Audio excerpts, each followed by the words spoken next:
to living down L.A. California. What you say about Los Angeles? Still the only place for me that never rains to living down L.A. 1 in 4 LA area fast food workers were paid below the minimum wage in 2024. That is 8 times higher than the violation rate more than a decade ago, according to a new study out of Northwestern University. Wage theft is illegal in California, and the LA City Council will soon consider a motion that would require fast food joints to conduct Know Your Rights trainings for its employees. The mandatory and paid trainings would focus on discrimination and harassment protections, as well as workers' rights over wage theft. Professor Daniel Galvin is the study's lead author and the director of Northwestern University's Workplace Justice Lab. Hey there, Professor. Hey, thanks for having me on. So, Professor, 1 in 4 is a huge number. That's literally 25%. Can you tell us more about your findings and the study? We studied a survey of low-wage fast food workers in the Los Angeles metro area and found that over the last 15 or so years, a growing number of fast food workers have experienced minimum wage violations, meaning they're paid less than the minimum wage to which they're entitled by law. We compared the violation rate to other comparable industries. Retail workers, healthcare support workers, and we found that consistently fast food workers were losing wages at a higher rate. When we're talking about losing out on wages, how much money are we talking about here? So on average, these workers are losing about 16% of the wages to which they're entitled. You know, that's a really large number for minimum wage workers. I mean, it means that they're in many cases, unable to put food on the table, pay their rent, pay for childcare. It pushes a lot of workers below the poverty line. It amounts to about $3,500 per year on average per worker. And over the last 6 years, we find that that's over $250 million that is not being paid to workers who have earned those wages. What is it about the fast food industry that we are seeing this happen? Well, fast food is notoriously a franchise-based model, which decentralizes the responsibility for labor standards to, franchisors.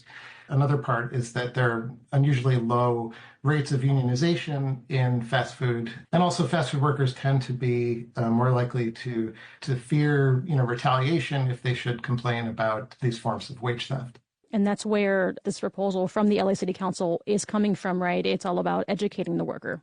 Yeah, exactly. To my understanding, the proposal is that workers will receive mandatory Know Your Rights trainings when they're hired, performed by outside groups. So that would be really good because it would equip workers to know what their rights are, if they're being violated, what they can do about it. I mean, even just starting in fast food would make a big difference. A new California law went into effect in April of last year, which raised the minimum wage specifically for fast food workers that we are talking about right now to $20 an hour. Did that impact or factor into how much workers make or didn't make? Yeah, so many academic studies show that increasing the minimum wage drives up wages for pretty much everyone, fast food workers as well. The increases in the minimum wage have had very little discernible effect on driving workers, out of jobs. Also, really minimal effects on prices. So that's all really good news. Professor Galvin, I also wanted to ask, in this report, you also talk about the fact that wage theft often goes unreported. Why is that? One big reason is that many workers don't know what their rights are, so they don't always know that they can complain, whether that's because of just a lack of information or language barriers. But then another big one is that this is an industry where you have a lot of immigrants, and there are reasonable fears, especially in today's political climate, of deportation. And so that can be a large deterrent to workers complaining when they're suffering wage theft. Daniel Galvin is the director of Northwestern University's Workplace Justice Lab. Thanks for joining me. Thank you for having me on. What would you say you do here? Well, look, I already told you. I deal with the goddamn customers so the engineers don't have to. I have people skills. I am good at dealing with people. Can't you understand that? What the hell is wrong with you people? This weekend, President Trump told Elon Musk to be more aggressive with the Department of Government Efficiency, a team that's already fired tens of thousands of federal workers. Soon after this directive from Trump, Musk gave federal employees an ultimatum. Report what you accomplished this past week or lose your job. Now, some of Trump's cabinet members are telling their workers to skip Musk's requests, sparking confusion. NPR's Luke Garrett reports. On Saturday, the Office of Personnel Management sent an email to federal workers requesting 5 bullet points of what they've done in the last week. Meanwhile, Elon Musk posted on X, his social media platform, that failure to respond will be taken as a resignation. The tech billionaire defended the OPM email as a way to root out fraud and as a, quote, basic pulse check. But some agency leaders, like FBI Director Kash Patel and defense officials, are telling their workers to hold off on answering this email. On Sunday, Republican Senator John Curtis of Utah defended Musk on CBS News. I don't think this is a request that is that difficult. I would ask my employees to let me know what they're doing. Yet Curtis also admitted the way Musk is running Doge has been too difficult on federal workers. If I could say one thing to Elon Musk, it's like, please put a dose of compassion in this. These are real people. Meanwhile, at the Conservative Political Action Conference, also known as CPAC, Musk wielded a chainsaw and promised to continue his efforts to reduce the size of the government. This is the chainsaw for bureaucracy. And Trump took a victory lap at the conference and celebrated the creation of Doge. Which is now waging war on government waste, fraud, and abuse. And Elon is doing a great job. Federal workers have until midnight Monday to respond with their bullet points of accomplishments or risk losing their jobs. The American Federation of Government Employees, a union that represents nearly 1 million civil servants, said they challenge any job losses in court. Luke Garrett, NPR News, Washington.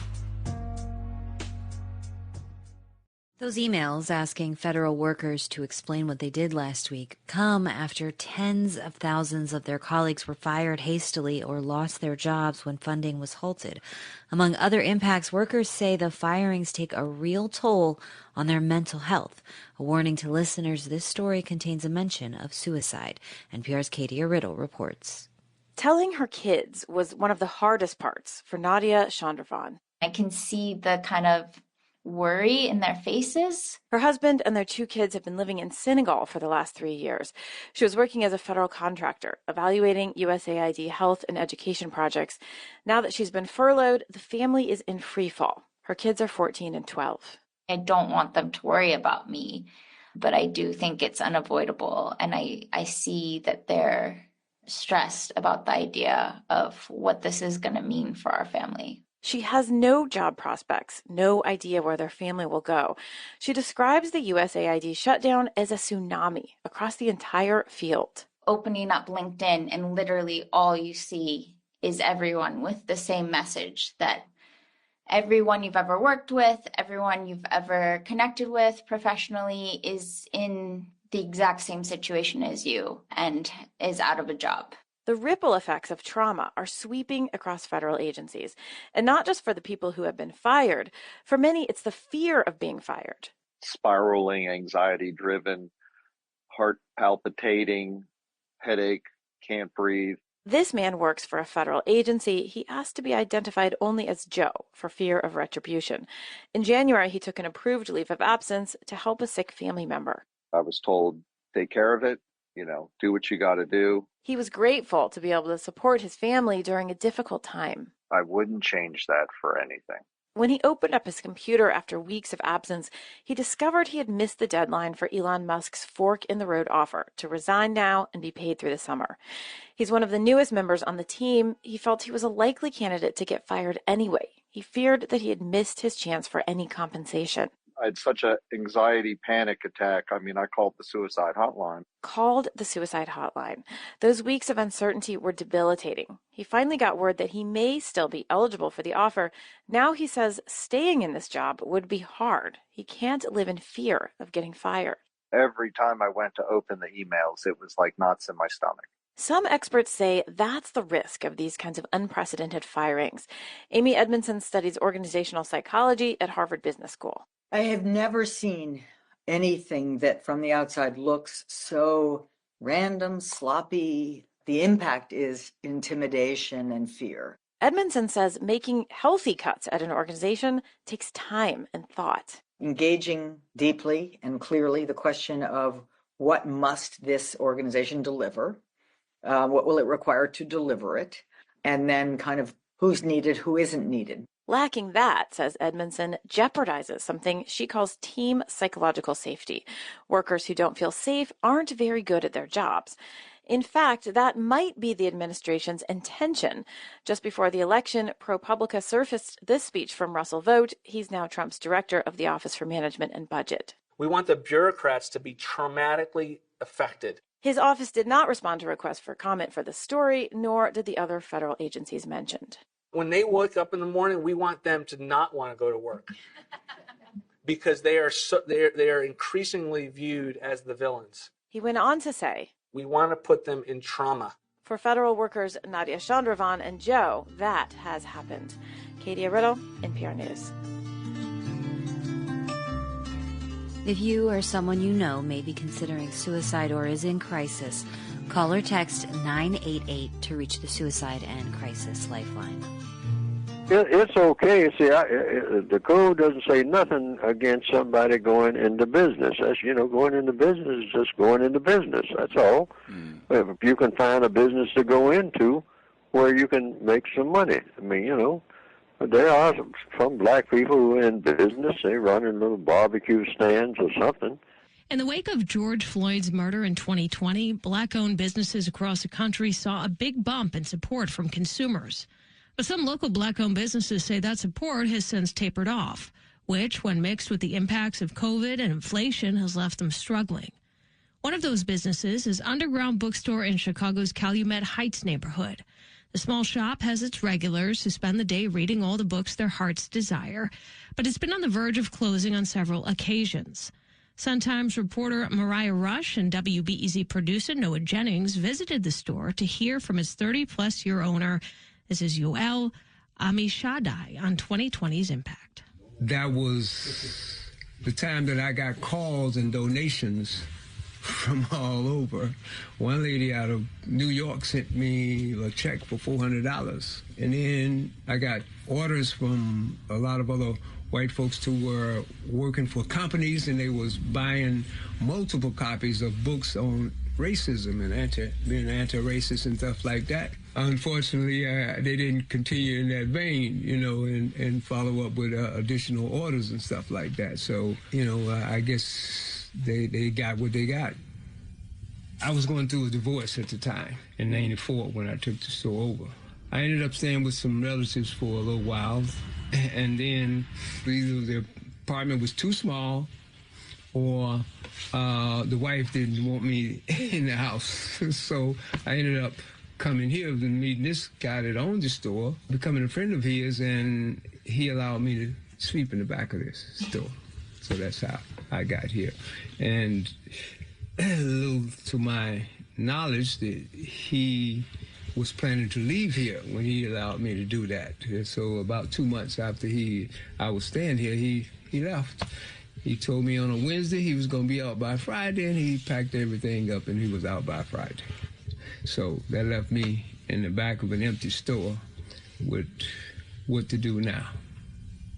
I think the thing that allows me to still be here is not that I'm making a whole lot of money, because I'm not. And this is a noble thing now, because the only way that I stay here is I have to be the person that work in here 6 days a week. I can't afford to hire anybody, because then that means the bills won't get paid.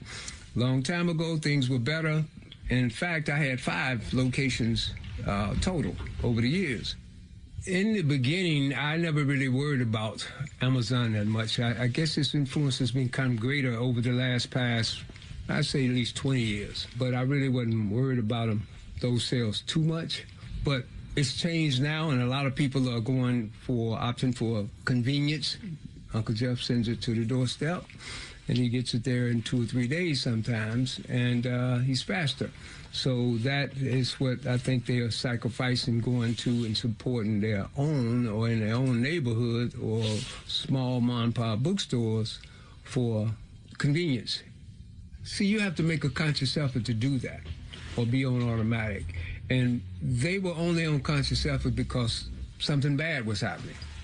So they wanted to take a look in the mirror at themselves, the job, and what they were doing and stuff like that. And they was trying to support black business, of course, but that was it.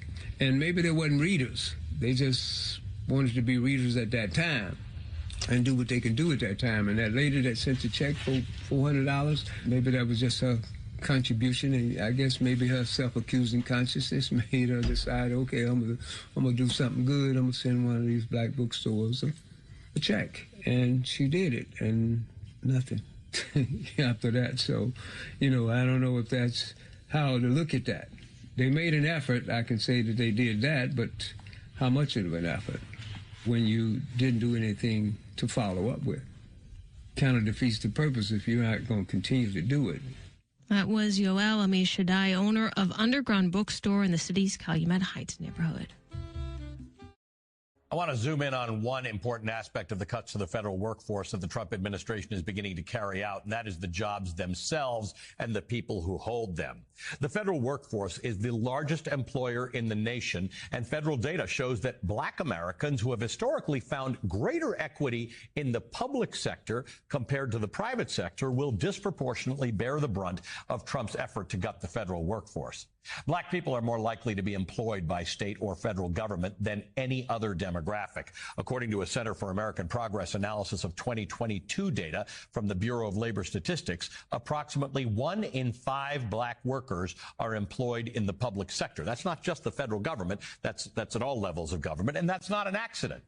The history of civil rights and the civil service are actually deeply intertwined. As early as the 1840s, some government agencies began hiring black workers decades before slavery was abolished. The United States Postal Service was one of the earliest places that black people could find work and climb the ranks, and opportunities expanded significantly after the Civil War during Reconstruction. Between 1916 and 1970, some 6 million black Americans left the rural South for the urban North to escape Jim Crow laws and to find greater economic opportunity and stability. Federal jobs were accessible through merit-based civil service exams and somewhat shielded black workers from rampant discrimination. Certainly not entirely, but it was better than the alternative in many cases. Jobs within the federal government have throughout history and today offered relatively good pay, health care, retirement security, job security, and stronger workplace protections compared to the private sector. And all of these factors made the civil service a crucial part of creating and sustaining America's black middle class. Joining me with more on this is Aaron Haynes, editor-at-large at the 19th and host of the Amendment podcast, and Professor Imani Perry, professor of African-American Studies at Harvard University, author of many important books, including her latest, Black in Blues, How a Color Tells the Story of My People. Good morning to both of you. Thank you for being with us. Professor Perry, between 1915 and 1970, about 6 million black people moved out of the rural South to the more urban North, where there was a promise of greater opportunity in both the private and the public sectors. But part of this was an expansion of employment for black people in the public sector. Sure. I mean, employment opportunities were largely the greatest motivator of the Great Migration, with 6 million people moving.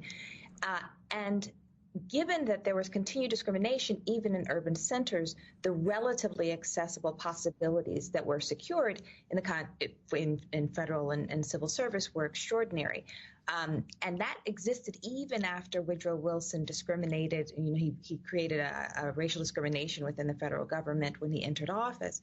So if we think about that trajectory, one of the things that is essential is to understand not only did it provide greater economic security and possibility, but also that these forms of work are a kind of service to the nation. Right? We don't want to forget that operating in federal civil service means that you are supporting the functioning of the country. And so given this long trajectory of ongoing discrimination, that these forms of employment in service to the nation were actually one of the few areas that black people could rely upon to enter the middle class. It's potentially devastating, that the loss of that sector.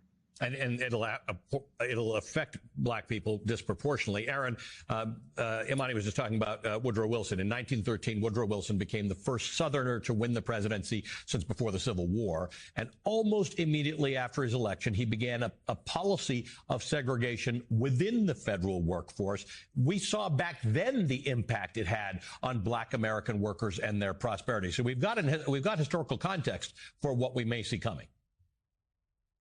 Absolutely. This is why it is so important to know history, Allie. I mean, I know Imani also knows this history well. This is not the first time a president has used racist policies to slash black workers from the federal government. I mean, President Trump is literally taking a page from Woodrow Wilson's playbook. And this was a surprise resegregation order, of the federal workforce. After he was elected in 1912, black people voted for Woodrow Wilson. You mentioned the post office. I mean, before this resegregation order, over 60% of the federal jobs at the time were at the post office, and black people had a lot of those jobs. The Treasury was the second largest employer of black workers, in the federal workforce. And so these jobs, as Imani mentioned, represented opportunity for so many black Americans, many of whom were working previously in service jobs that paid less money. And, this segregation order changed all of this dramatically. It increased the wage gap. It increased racial inequality. And so, we talk about black workers, being qualified in this current day context, right? Like this so-called conversation around the need to address, diversity, equity, and inclusion efforts. But this literally was a colorblind process. As you point out, Allie, you pass the test, you're qualified, right, no matter who you are. So this helped to really address so much of the systemic inequality in the labor market. And there was, President Woodrow Wilson took direct aim at that then. And certainly that's kind of what we're seeing in this current moment. Imani, black federal workers have been, and civil servants in generally, have been on the forefront of the fight for civil rights and labor protections sort of since they've been involved in the workforce, from the earliest unionizations to the fight for the federal wage system to the struggle for the Civil Rights Act. Black public sector workers have almost always been at the front of that charge. Tell us a little bit about that history. Sure. I mean, if we trace the major civil rights gains and organizing efforts, they have heavily been populated by people. They were by people who served in the federal and civil service, in part because that allowed them a kind of organizing capacity that was important to bring pressure to bear on the government. The one detail that I think is really significant, given that we will likely hear Lift Every Voice and Sing Again today at the Super Bowl, the song known as the Black National Anthem, is that it was written by someone who worked as a consul to Venezuela and Nicaragua, James Weldon Johnson, who actually left that employment because of Woodrow Wilson coming into office. And so he went from there to the NAACP. So there's this direct relationship historically between those who actually work for the government and those who led the charge for civil rights historically. Aaron, the Trump administration, you brought up this stuff that's going on with DEI. It's pushing back against these so-called DEI initiatives, which will, again, have a disproportionate impact on black workers in the public and the private sector. Talk to me about this multi-pronged attack. If you are the average black worker in America, just trying like everybody is to make a buck and afford the increase in the price of eggs, what is the long-term impact on this of these things? Yeah, I mean, Allie, I wrote about this in my column for my newsletter. I'll also call the amendment about just who President Trump's America is leaving out. I mean, we have to go back to just last month in his inaugural address on Martin Luther King Jr. Day. You had the president paying lip service to this idea of unity and for the country to become a colorblind meritocracy. And then, you look at his actions in his first days in office, where he's talking about American greatness and basically saying that race and gender have nothing to do with American greatness, even as we know that so many black workers have contributed to the American greatness of our country. What he's been focused on is rewarding toxic masculinity, seemingly in an attempt to restore, straight white men to their rightful place in our democracy and society. And this is really why it's so important. History is looming so large over this moment, Allie. Today is literally the anniversary of the 15th Amendment, which gave black men the right to vote. Obviously, they had to fight, mightily to get that full access to the ballot. But when that happened, that unlocked Black men's political power at the ballot box, in the halls of power, in state legislatures and the Congress. Like, we saw the racial progress that came from that amendment, followed by racial backlash. And I think that is really, really context for the moment that we're in. It would be generations before our country became a truly representative government. With the passage of the Voting Rights Act in 1965. We're celebrating that this year, too. Like, all this stuff matters, and it's just so important to understand, what he's doing now and what it means for where we need to go and who we want to be as a nation.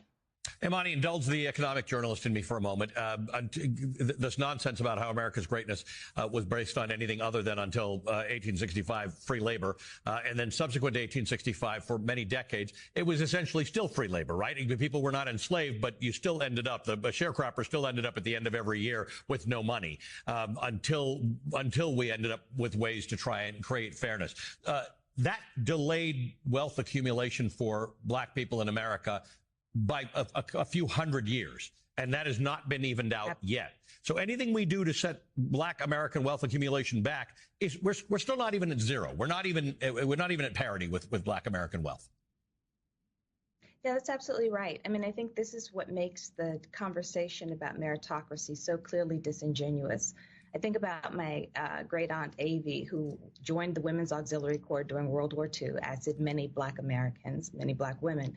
And who died while canvassing out for the NAACP when the NAACP was considered an illegal organization in the state of Alabama, that there is, on the one hand, all of these moments where disaccumulation, where the lack of a capacity to establish wealth in Black communities took place at the hands of both state governments and federal governments. And on the other hand, there is this long tradition of African Americans participating in not only serving the nation domestically, but internationally at some of its most key moments.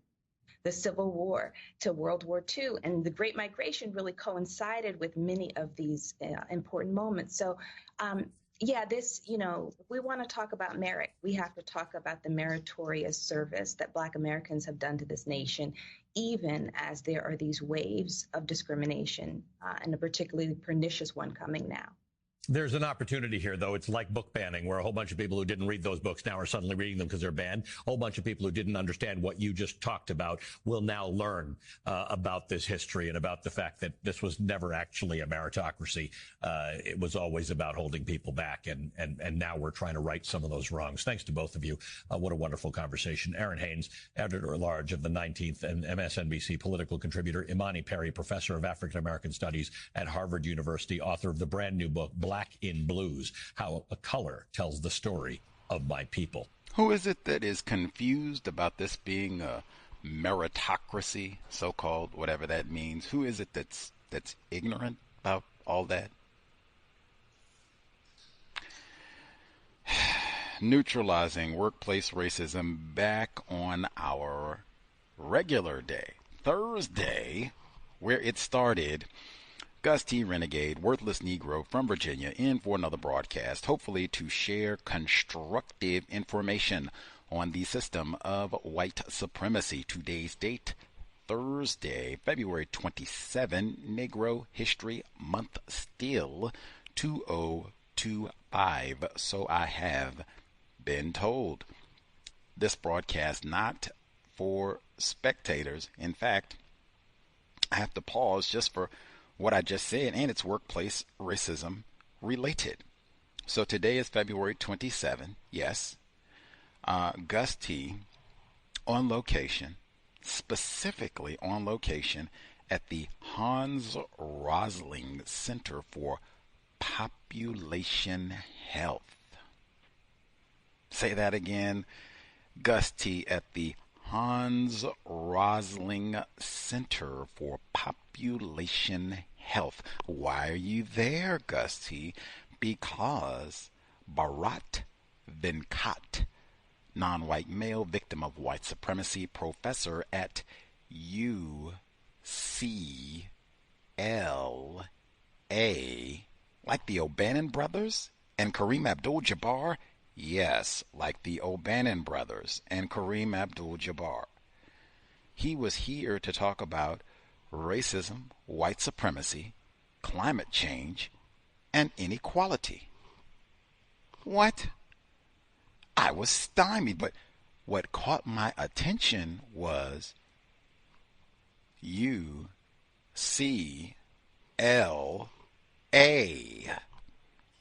Weren't you just there, Gus? Yes, I was just there. And he said, all my research on climate change and heat, racism, it's been disrupted because all this wacky stuff keeps happening, like the pandemic.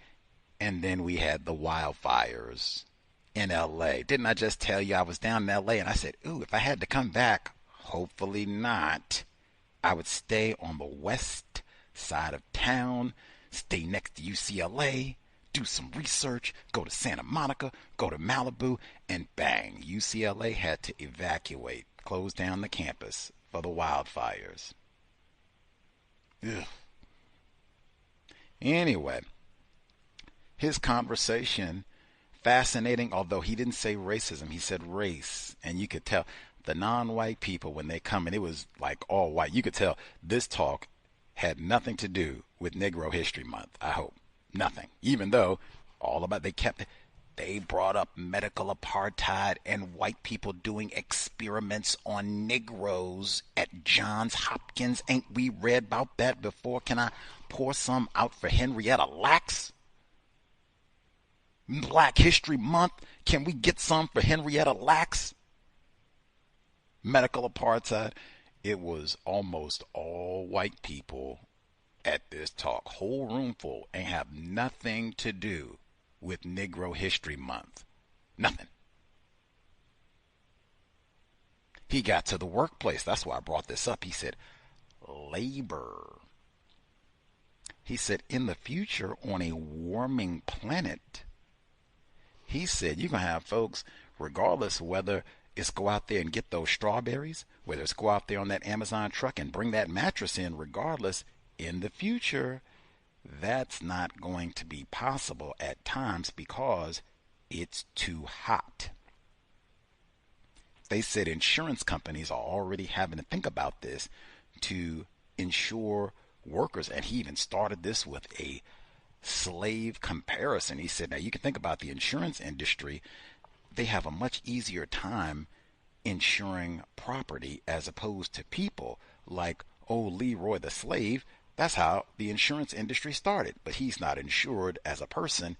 Leroy is insured as property, white-owned property. He said the insurance companies, they do great with that. Now, people, not so much. He said, now, for this working in the field, he said it will get to a point around the world, they're going to have to pay non-white people, these dark peoples. You want those strawberries. You want those blueberries. Get out there. I don't care if it's 105. Get out there, Leroy. Get out there, Lakeisha. Get that fruit. And that's all over the world, right? So they said at certain points, it's got to be, too hot. Don't work today, Leroy. Just stay in. We'll pay you not to work because if y'all work, it probably kill 10 or 15 of you, and then we have to pay your family. So cost effective, it would be better for us to just pay you to not work. And then we'll also pay the employer, too, for the lost crops. Probably have, 20 pounds of strawberries go bad because y'all didn't pick them in time. And, price of doing business on a warming planet. Yikes. And they said that for Amazon workers too, which gave me great pause. Isn't Amazon headquarters here? Yes. The original one, yes, right downtown. But that's what he said. That is coming. I would think, especially in California, it might not have to think about that one too much because, hey, the Amazon trucks will probably be self-driving within 10 to 15 years. So maybe that'll be a short window of people having to endure all that. But for the meantime, that might be something to think about too. It doesn't sound like it'd be too much fun lugging all those Amazon packages for mostly white consumers in triple digit heat. Maybe you have AC, maybe he talked about that too. He said, man, they don't even have cumulative studies. That was my question too. He said they don't even have cumulative studies because sometimes, they stick old Leroy and Lakeisha all around the world. They stick old Leroy and Lakeisha in apartments or fire traps that don't have air conditioning. And then they stick old Leroy and Lakeisha, they make you get public transportation where you don't have no shade. And then Leroy and Lakeisha, they make you go to work where you also don't have no AC, or they make you go to a school that has no AC. He said they don't even have cumulative effects of how does that impact your health, well-being, decrease your longevity and life and what have you. You have to be stuck in heat all day long, and you don't have AC when you go home to your house. That means you try to go to sleep at night. You can't even recharge, refuel your body because it's so hot. I think anybody who knows summertime, humidity, you're in South Carolina, Georgia, Texas, Louisiana, Alabama, California, New Mexico, Arizona, India, South Africa. You're out there when it's humid in the summertime. Oh my God. You might not be able to sleep at all at night. He said that has a health impact as well, especially when that becomes cumulative. It's normally not just hot one day in August. It might be hot for the whole month or at least a week. That also did not leave you feeling good. Anywho, but that's where I just was. Neutralizing workplace racism, all about labor right there, all the way back to plantation labor.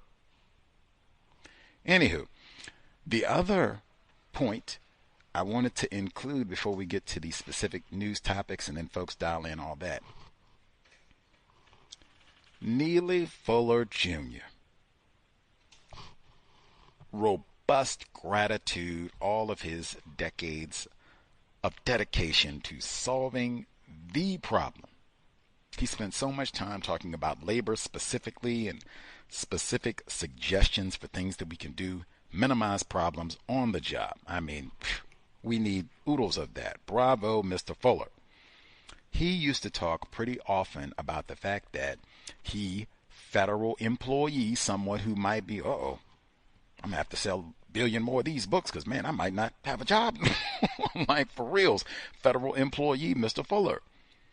He used to talk about people on his federal job knew that he had authored the United Independent Compensatory Code System concept. And he's talked about, he said, he had coworkers who came up to him and said, hey, Fuller, didn't you write a book? And I've seen it. You got some pretty radical stuff in there. Radical stuff like what? What do you mean? Yeah, you got that whole section on war and all that. Like, I don't know. And, he said he worked there all that time, never had any problems about it, and he hoped someone would say something to him about it, because he said he had a security clearance and all that, had to carry, a firearm to work at the Bureau of Engraving and Printing. Man, knowing what I know now and what we have seen with DEI, I would have 3 words for Fuller. Saying all that, follow the logic and everything else. My 3 words would be, try it now. Go into a job and let them know you wrote the United Independent Compensatory Code System concept, a federal job. They got Trump's picture on the wall, and let them find out you wrote that. Or you want to brag about it, bring the book in and all. My 3 words, try it now. They will DEI you out of there so fast, like, oh my, and you got diversity in the word, out of here, Fuller, out of here. I don't know what kind of radical black identity extremist, I don't even know how you slipped through the screening process. We should have got you and Leroy, but it doesn't matter. You got your card about. Beat it, Fuller, beat it. I cannot imagine, like, anybody. You wrote a book about racism? What? They probably wouldn't even give you an excuse. It would just be, at will employment. Like, oh yeah, you just, your services are no longer needed. Thank you. Take that book with you. That would be something I would think about as well. Maybe they want you to think about moving forward. Any hoodles? Number 605-313-5164. The code 564-943 pound. Press star 61 if you would like to participate. Really, in my view, that would be something I would encourage folks to think about. What I've said about social media and all the rest of it, but they said, it's created a chilling environment, fear, intimidation. That would be something to think about for the folks who are last hired and first fired. Oh man, I wouldn't be on that social media for sure. If you are talking about counter racism and white supremacy, I would not have your government name. I would not be homies and friends with people you work with. Same thing I've been saying for years, but especially now, that might be a part of the screening process for jobs, federal or public. Hey, let's check, view their social media and such, see if they got any kind of wacky political stances and all that. Fuller, what is what? Maximum emergency compensation? What? Next. That might be something to consider. Any hoodles. The number 605-313-5164. The code 564-943 pound. Press star 61 if you would like to participate. Number again, 605-313-5164. The code 564-943 pound. Press star 61 if you would like to participate. Email untiljustice@gmail.com. untiljustice@gmail.com. If you do not want to be identified, if you have concerns people will recognize your voice, you can always drop us a line. We can read your commentary. You can remain anonymous, unnamed, and then if you have either a situation or suggestions, which we desperately need, untiljustice@gmail.com. Federal employees, let us know. Any of the folks, if you are a federal worker, did you get that email from Elon Musk? Gotta explain what you did last week and all the rest of it. Have you been, nervous that they've been talking about that on your job? Let us know, because I suspect there are lots of non-white people in that position by design. Let's see some of the reports that we heard, and then we'll get to emails, callers. The first audio report, they said 1 out of 4 LA fast food workers makes less than minimum wage, which I believe they just increased in LA specifically, not the entirety of California, unless I'm mistaken, but LA, they just increased minimum wage, I think to $20 or something for fast food workers, which is still probably way deficient for LA, especially now that they burnt up half the city.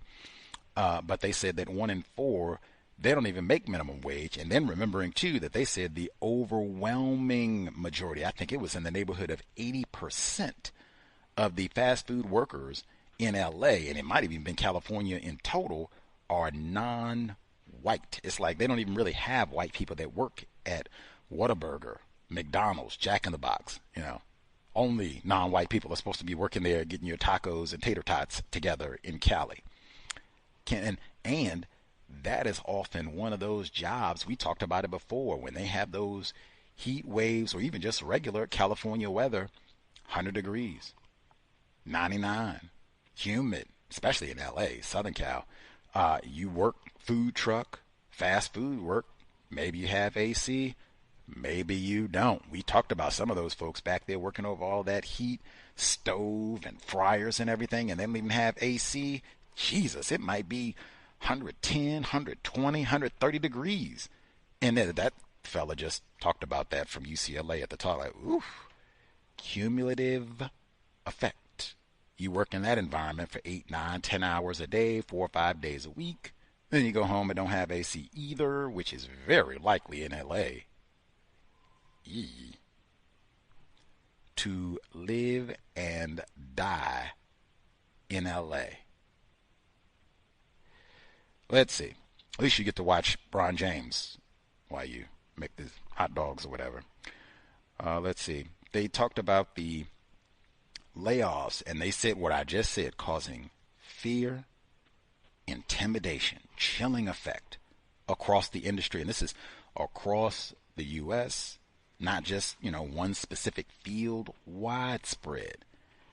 I suspect that is exact. You heard they had the memo. They were talking about they wanted people being afraid and traumatized about going to work. Non-white people. This is for sure one. Fuller's term, white sacrifice.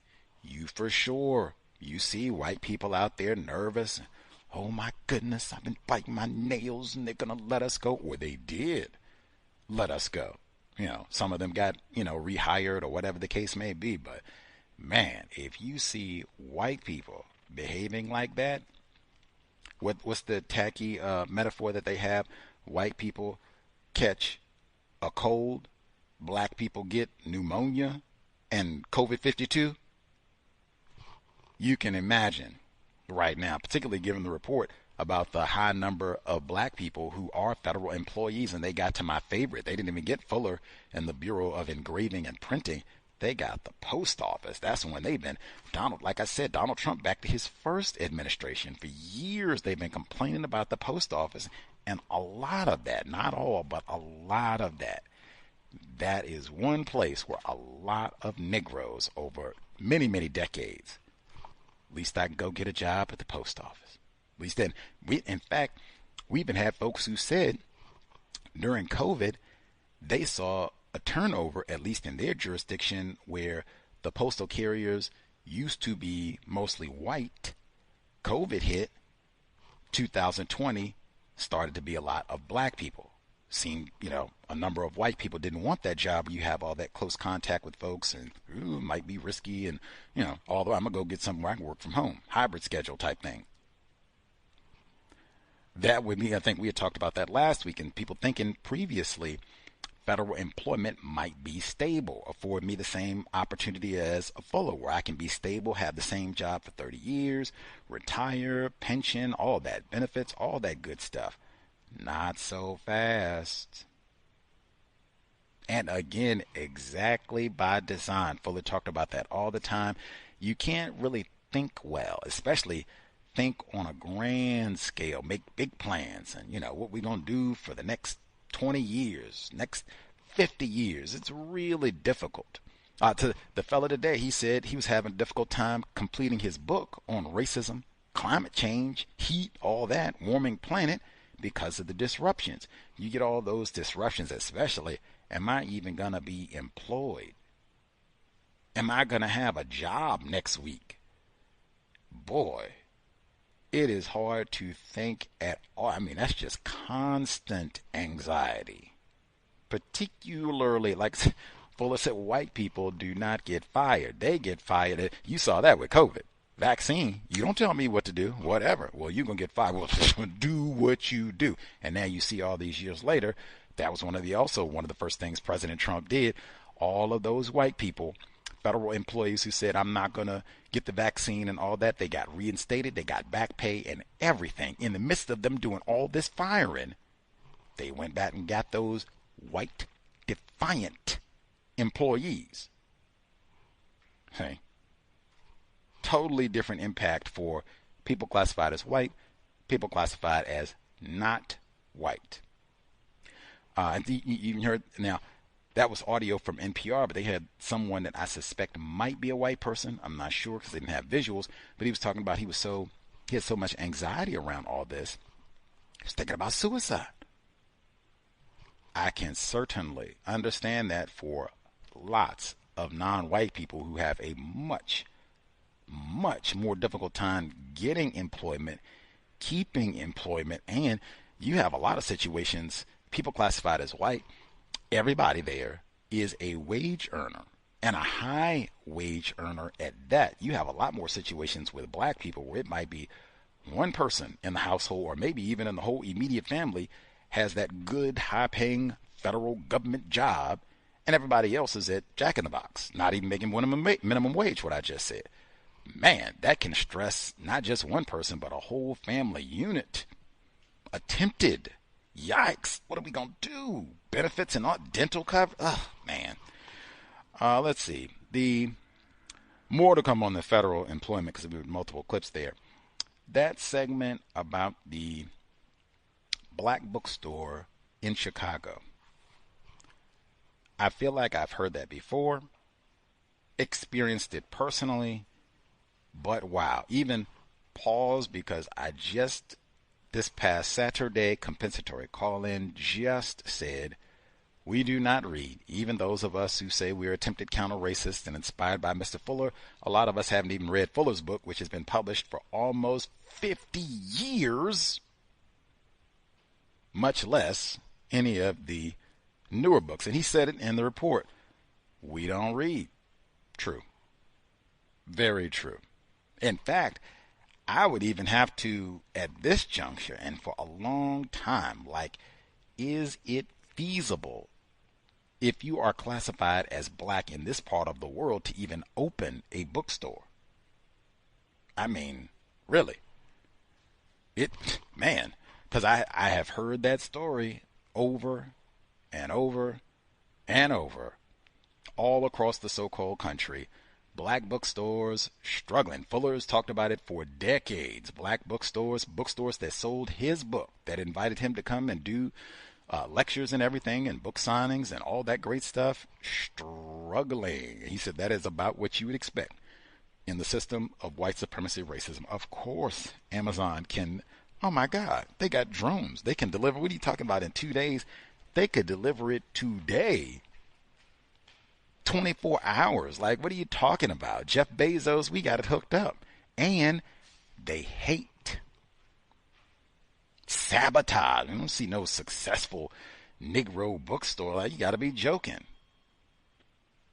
Even personally, I remember that I told you all where I had a black bookstore owner who, came and publicly blasted Gus T. Now, my thought process then was, now, do you go and publicly blast Jeff Bezos? These white people that put up sites where thousands of people can traffic, pirate brand new books, publications, audio books as well. Do you go and attack them, or it's just Gus T is to blame for the demise of the black bookstore industry? Worthless Negro from Virginia. But I heard that specifically. He said he did get a brief bit of support at his bookstore during the pandemic after they killed George Floyd. I heard that from lots of black entrepreneurs, that they got a brief boost where people say, hey, I'm going to go get, 100 copies of Ta-Nehisi Coates' Between the World and Me. Or I'm going to get, 1,000 copies of Claudia Rankine's book of poetry, Citizen. I'm going to get 5,000 copies of Robin DiAngelo, White Fragility. Get Jane Elliott to come do a speaking engagement. I heard lots of that. I have no idea how any of that is constructive. I didn't hear folks say they're going to get, 5 copies of the ISIS papers. I didn't hear that. I didn't hear folks say they're going to get, 20 copies of the Word Guide. But it was, get 200 copies of White Fragility. That's going to help us honor George Floyd, White Fragility. I'm not surprised, as he told us that generosity, they didn't make consistent orders, like they could have had something. If these were corporations, it could have been an annual thing. We get a new book every year. We have our company reads, and we pick a new book every year to address diversity and inclusion and equity and remember George Floyd. Man. You could at least buy the book and just give it out. You don't even have to take time away from work. We buy the book and give it out to all the folks who work here. You can use it as a doorstop or, whatever. Use it as toilet paper. Doesn't even matter. Nah. That also would be something to think. Like I said, now, black bookstores. Yeep. Can we compete with Amazon? And particularly where black culture is not one that is about reading. Let's see. All of them, we got back to the black federal employees at the end, where they had a longer segment on NBC. Monty Perry, non-white female, victim of racism, talking about the long history, so-called black middle class. That term specifically is in the Word God. I brought that up a number of times. No such thing as the black middle class. And this would be a sterling illustration of why.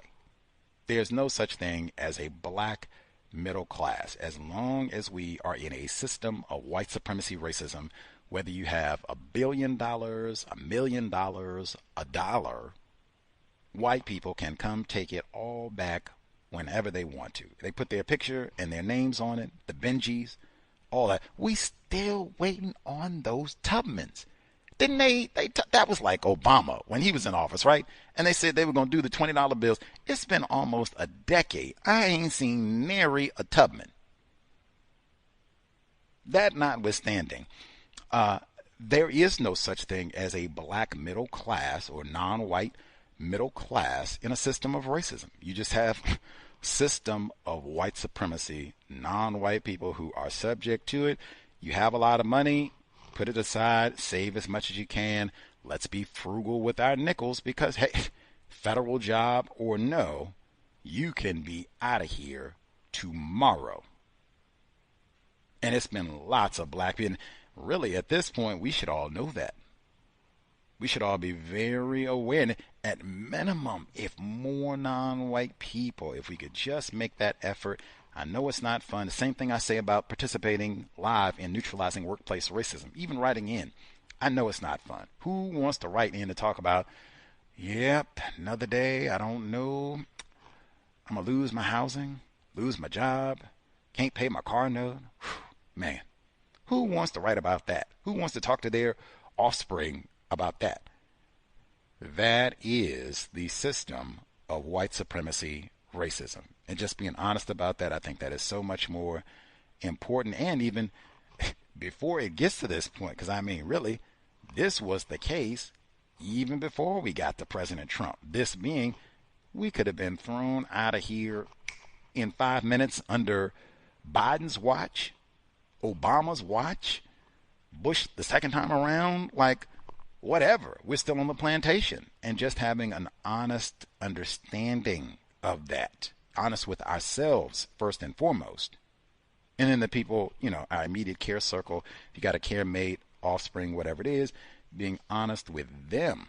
And like I said, we even said that with Dr. Maya Angelou, if you make a whole lot of money, that does not mean we're out popping bottles and buy up the club and buy up the mall. Save. Stacking away, because we know hard times is a coming. Miss Perry, she said her book is Black and Blues. That's the story of my people that Victims Guaranteed qualified. But if that is true, well, we know bad times is a coming on the plantation. If they're not already here, save, save, save, save. Can't be doing no showing off because could all be gone tomorrow. Got to save. Michael Vick, got to save. P. Diddy, got to save. They could take it all away tomorrow. Got to save. Any hoodles. Let's see. Number again, 605-313-5164. The code 564 943 pound.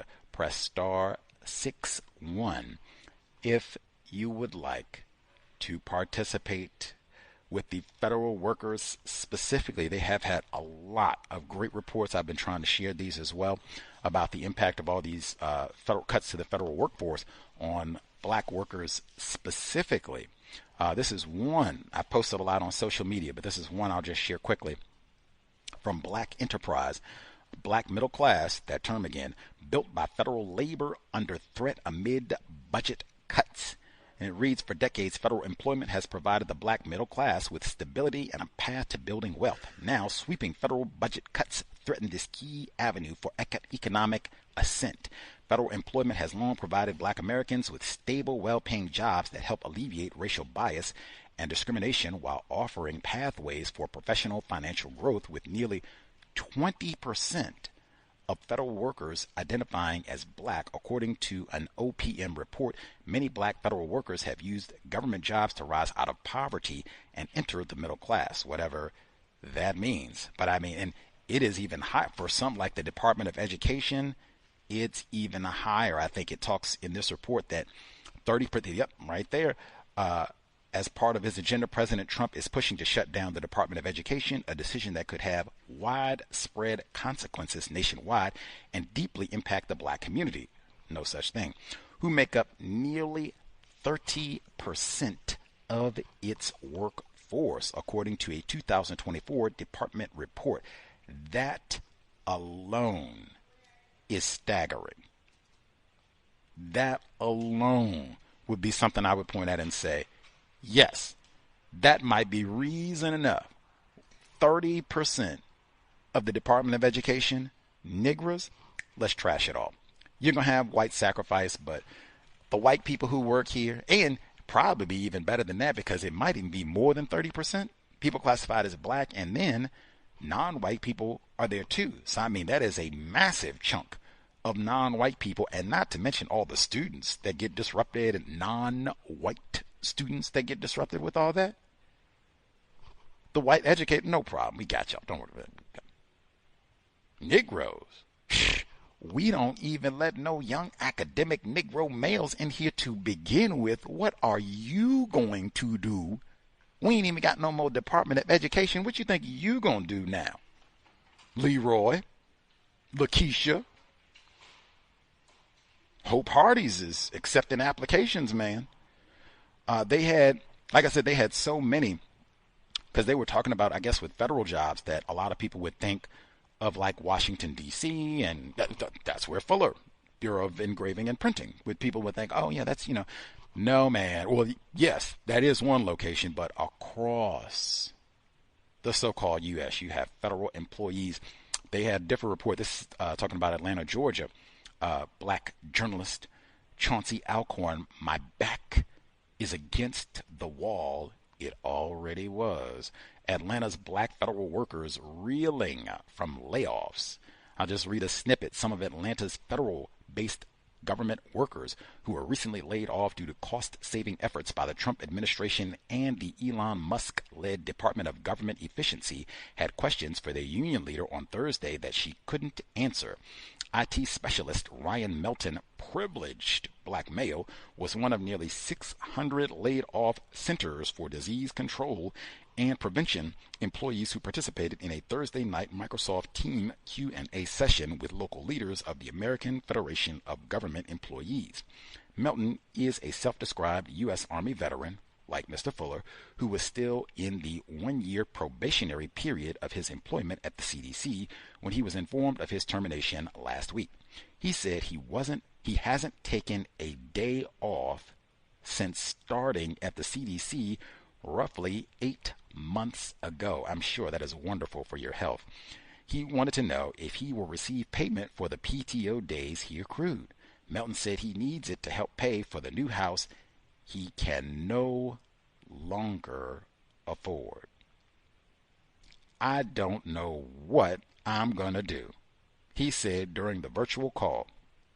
My back is against the wall right now. I'm a disabled vet.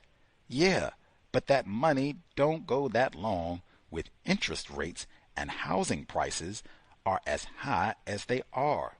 And it goes on. They speak of some other black people who are talking about losing their homes and vehicles and all the rest, and talking about how high the rent is in Atlanta and them scrapping certainly all of the programs that sound like they have anything to do with diversity, inclusion, equity.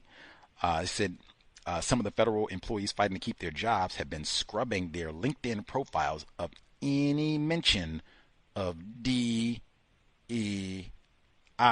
participation. Trump administration officials have been working to rid the federal government of all DEI workers, but Jacobs said many black employees who participated in DEI programs were ordered to do so by their superiors. The majority of them at the CDC, they didn't volunteer to do that work. Jacobs said the ones who were leading the DEI initiatives at the CDC were majority white. I'm not surprised about that either.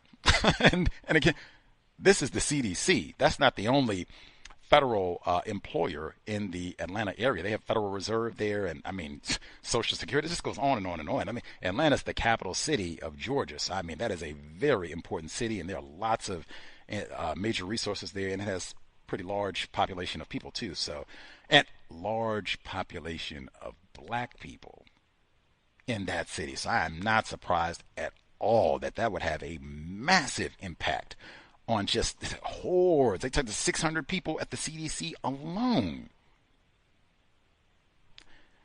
As long as we're in the system of white supremacy racism, your back is against the wall. Metaphor. That's how we have to think, because unfortunately that is true. We got folks, federal employees for sure have been impacted, seeing all this. And again, the confusion, I cannot state enough. Fuller emphasized that. That is what race soldiers need. You cannot really think, you know this, if you got a really serious problem or even a minor problem. Once there's some confusion, it could even be something as simple as somebody singing, tapping on the table, and you're just trying to solve a math problem. Like, what? Shut up.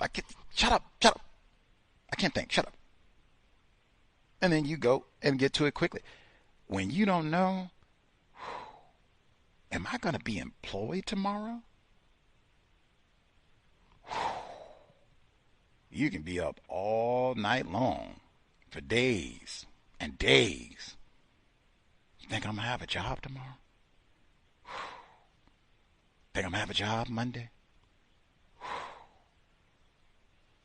Think I got to fill out that email?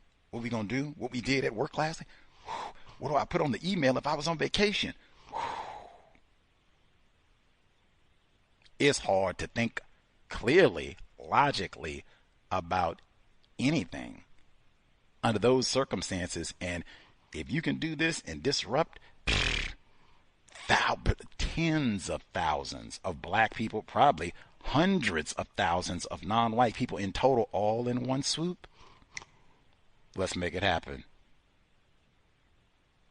White sacrifices, for sure, they will be okay, but the non-white people, whew. Let's see. Number again, 605-313-5164. The code 564-943 pound. Press star 61 if you would like to participate. The email untiljustice@gmail.com. untiljustice@gmail.com. Let's see, folks who dialed in with a hand up. You have commentary to share. Again, folks, if the federal employment situation is having impact, let us know. Let's see. Lauren dialed in with a hand up. You have commentary to share. Should be with us. Yes, sir. Can I be heard? Yes, ma'am. Okay. I was just, evening, everyone. I was thinking about the way Elon Musk is treating federal workers. And I think it's to traumatize and terrorize. It's really interesting that he started by basically destroying USAID, the Agency for International Development. This agency gives assistance to non-white people around the world, food assistance, healthcare, medical research for pharmaceuticals, stopping the spread of diseases, all sorts of things. And helping these non-white people actually helps white people in this part of the world. Many diseases are contagious. There have been a lot of aviation incidents since Trump was inaugurated. There was a DCA crash on January the 29th, the medevac crash in Philadelphia, the Alaska plane crash where 10 people died, Delta jet that clipped another aircraft on the ground in Seattle. Another Delta jet flipped over while landing in Toronto, Arizona, that crash with the Learjet. It seems like a lot. that system is under immense pressure. Things are not getting better. On one of those segments that you played, Gus, it was the one about USAID. It said workers who don't feel safe aren't very good at their jobs. I mean, I think that's true. They sent that fork in the road email on January the 28th. You're getting those reminders, every day, every other day. Hey, you're going to resign, you're going to resign, you're going to resign. You got, until February 6th to make up your mind. All sorts of people being fired, doctors, lawyers with the Department of Justice, people working for the VA. Most of the probationary employees were fired, and they even fired some nuclear scientists. So it's just super widespread. And I think the goal seems to be to produce chaos, fear, instability, and it's just, it's terrible. That's all I have. By design, chaos. I will say folks have raised that and said, man, Trump hadn't even been in office, 2 months, barely a month, and we've had all these plane crashes where lots of now wait a minute. You can't put that on President Trump now. The firings and all that just started to happen, and these things are already in place. You can put that on me. You said that repeatedly, which may or not be true. But yes, the instability, and hopefully folks can think back to just a few years back with COVID-19 at the beginning of that in 2020, where all that confusion and what is this and how long is it going to last and what do we have to do and, we're going to have to be on Zoom, how long and blah, blah, blah, and work from home and all this other old craziness, all that chaos and confusion, non-white people, what they said, non-white people being most impacted in a harmful way. White people, man, we can defy the rules and then get our job back, stay at home and work through all this. We got lots of ways. Go out and protest and all this. White people are going to be okay. Non-white people, all of the mental, and I know that white man, he said he called the suicide hotline with all of the instability, and he said he was having panic attacks and anxiety, and who wouldn't? If you are a non-white person in this position, especially if as many people have said, this has just kind of been totally blindsided, totally unexpected, like what in the world? Like I had no idea that, I was close to being fired or in jeopardy or had been doing something wrong. Like what? I've been working here all this time and everything. Take advantage if you have access through your job or even if it's any other services in terms of mental health resources. Take advantage, especially if you can find someone who's classified as black and or non-white.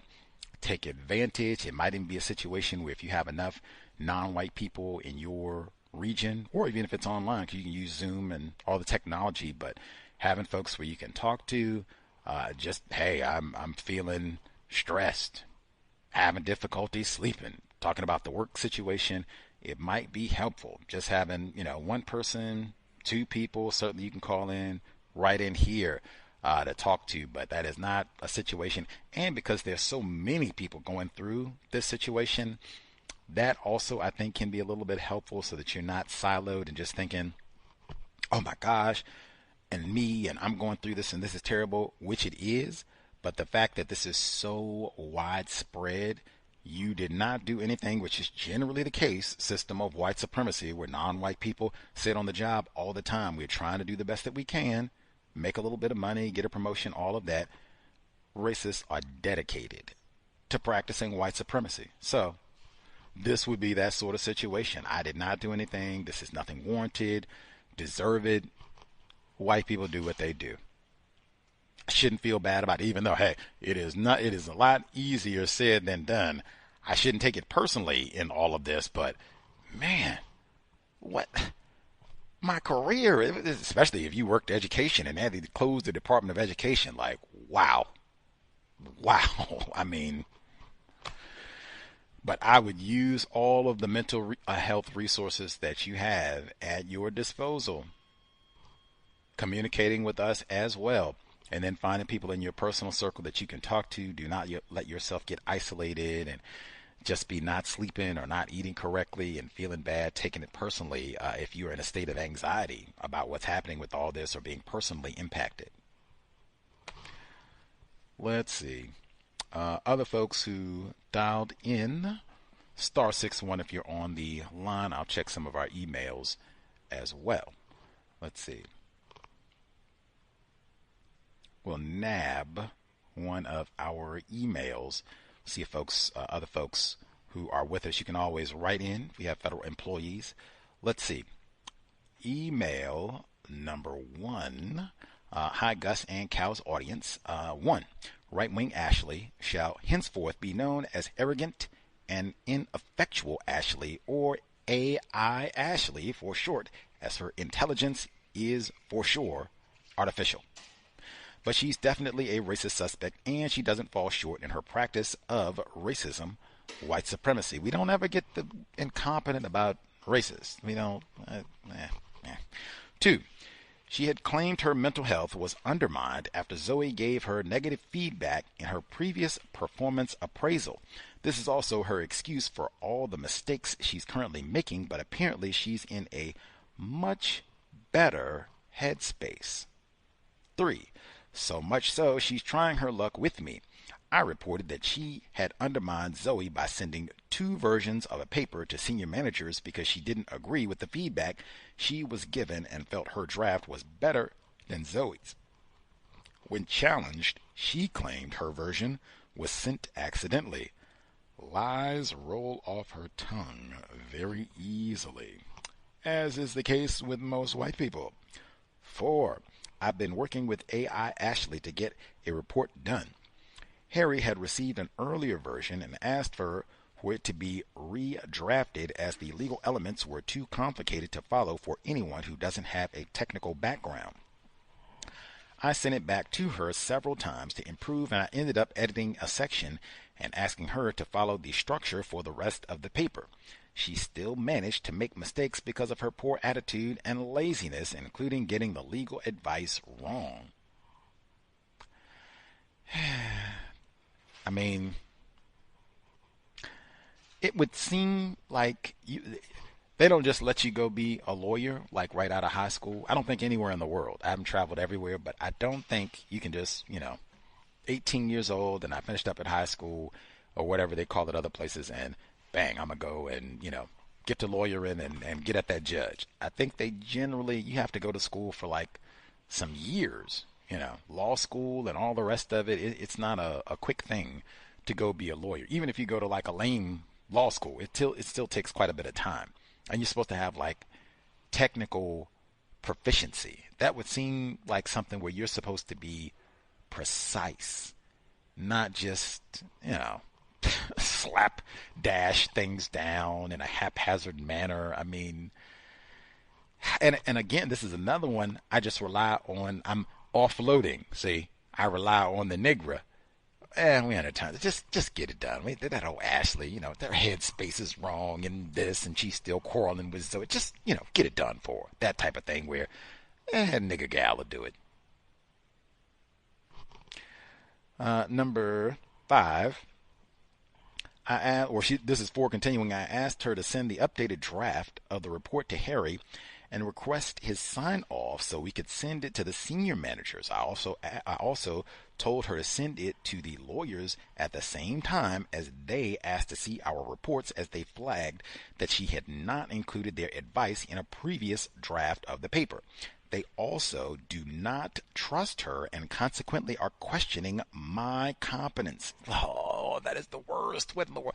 They hire some incompetent, lazy white person who does not, and it seems to me deliberately, does not, do as she's told to make these edits and all of that. Lazy, the nigger woman will do it. And now they're looking at me as opposed to, pause, who hired this white woman? Why is she even here? I said that before, like, is she friends, related to someone in HR, management? How did she even get this job? How did she even get this job? And white people allow so much of this. That's what I'm saying. Like, if this was a black person, even just a non-white person, no way. You're consistently messing up legal advice and what have you. The lawyers don't even trust you. Why are you here? You talk about Elon Musk and inefficiency. There you go, right there. She continues, I told her to let Harry know that we were not expecting legal to raise any further issues. My request was in writing, so no excuse for her to make a mistake, in quotes. Her email to Harry did inform him about the legal team's check as I'd asked her to, but rather than request his sign-off, she asked him for his thoughts on the paper. She wasn't bold enough to send her version of the paper to him the way she had done with Zoe, but it's still the same level of disrespect. I messaged her to go back to Harry and clarify the ask. He and the lawyers sign off on the paper. 5. I met with her for our weekly catch-up and asked why she didn't follow my instructions. She claimed she always words her sign-off emails that way. In truth, she did make the same mistake before, and I got to her to send Harry a follow-up email correcting the same ask.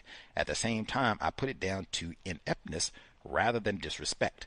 Either way, she shouldn't be making the same mistakes months later. That's what I say, because I mean, that's been my experience since like kindergarten. White people and a whole lot of non-white people, even with children, boy, they will get on you.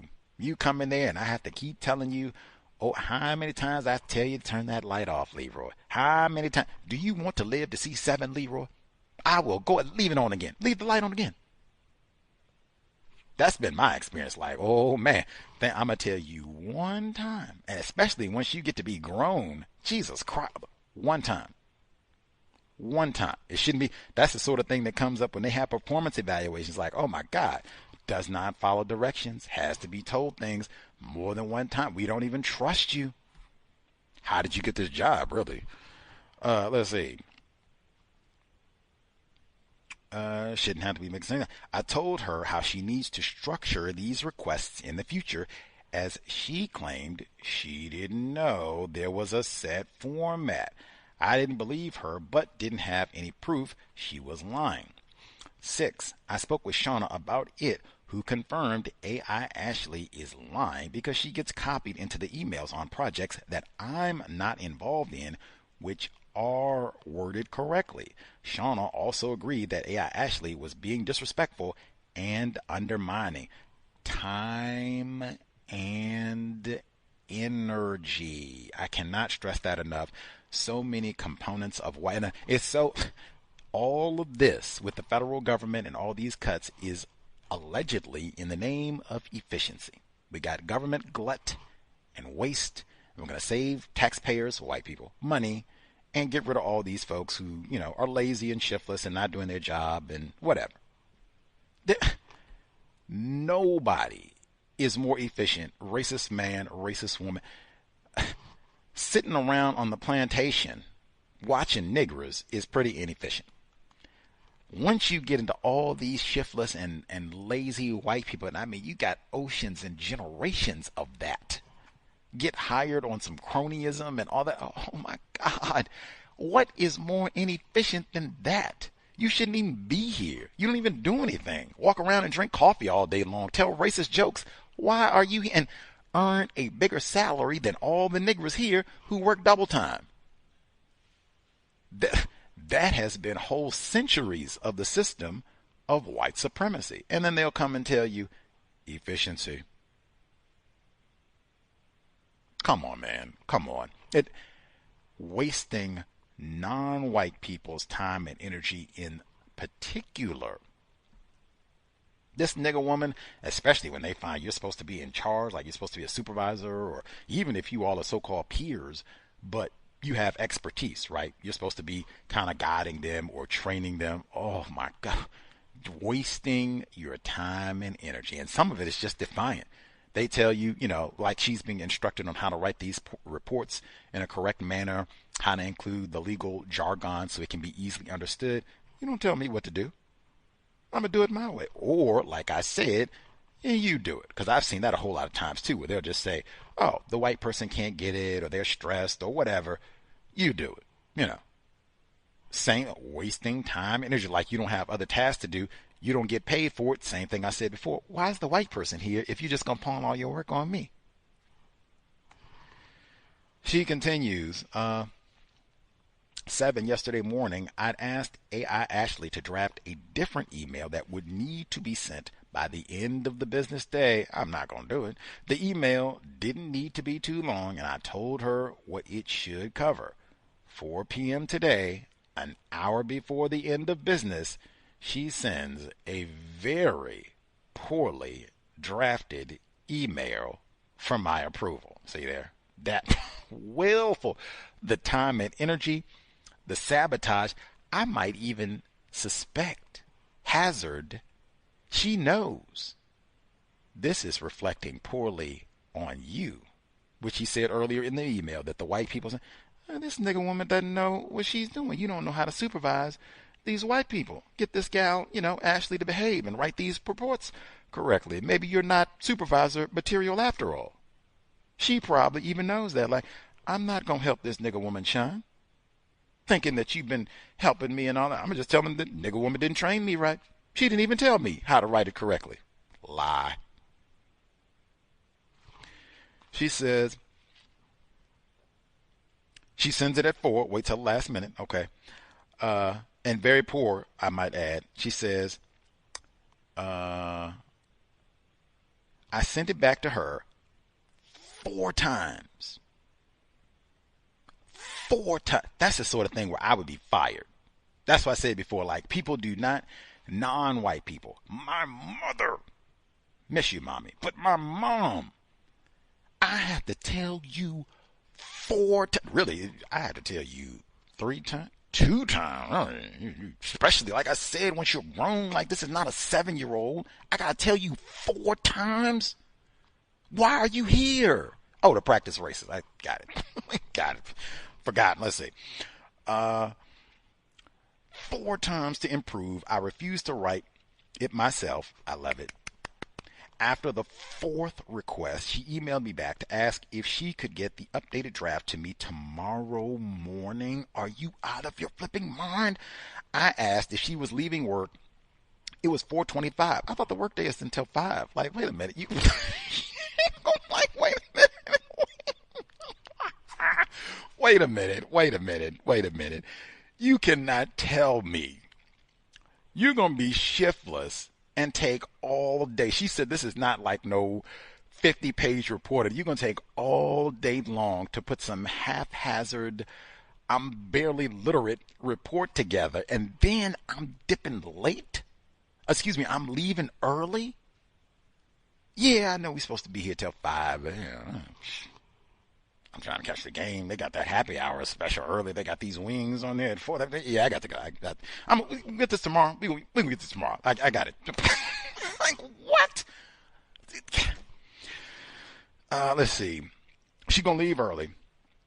I reminded her that I had set a deadline for the email to go by the end of the business day so that we could get a decision back by Friday, end of business day. 8, AI Ashley apologized and said her response was not correct, but she's insincere, in quotes. She plays meek and mild, but has a stinking attitude.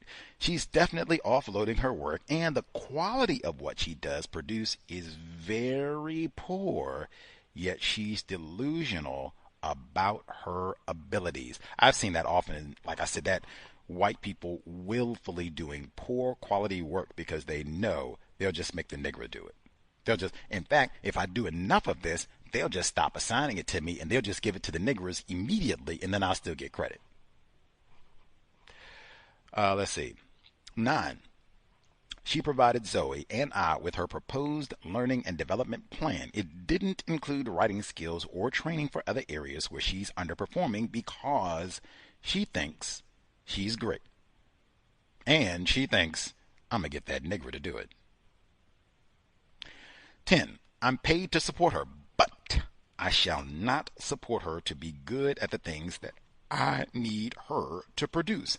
The things that I'm accountable for, nothing more.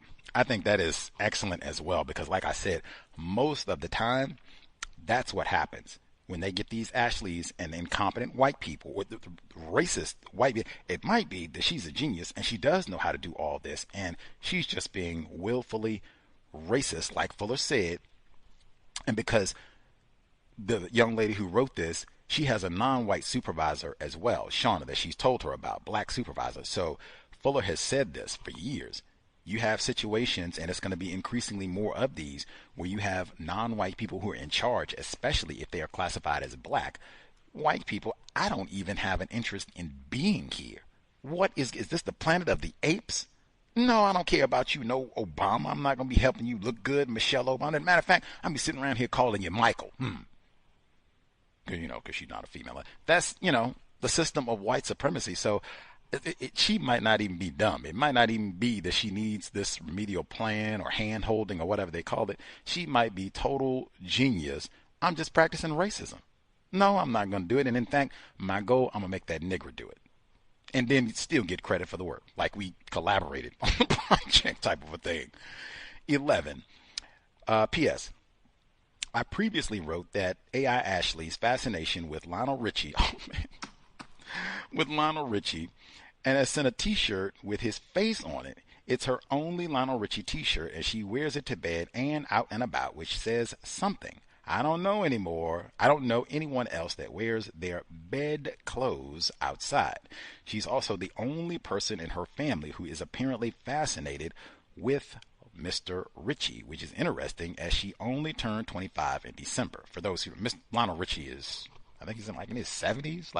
It should be like her grandmother, maybe, or minimum, maybe her mom, who is the big Lionel Richie fan. Not her. She should be, Kendrick Lamar or something.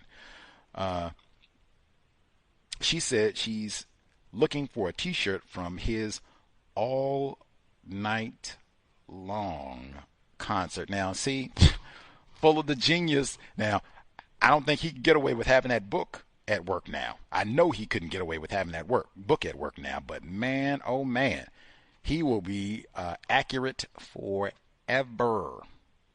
It does not get any better than tacky. And there you go again, why I said we just got to keep it on the job. We cannot let the conversation deviate to anything else. Once it, and really most of the time, it's going to get to the genital area very quickly.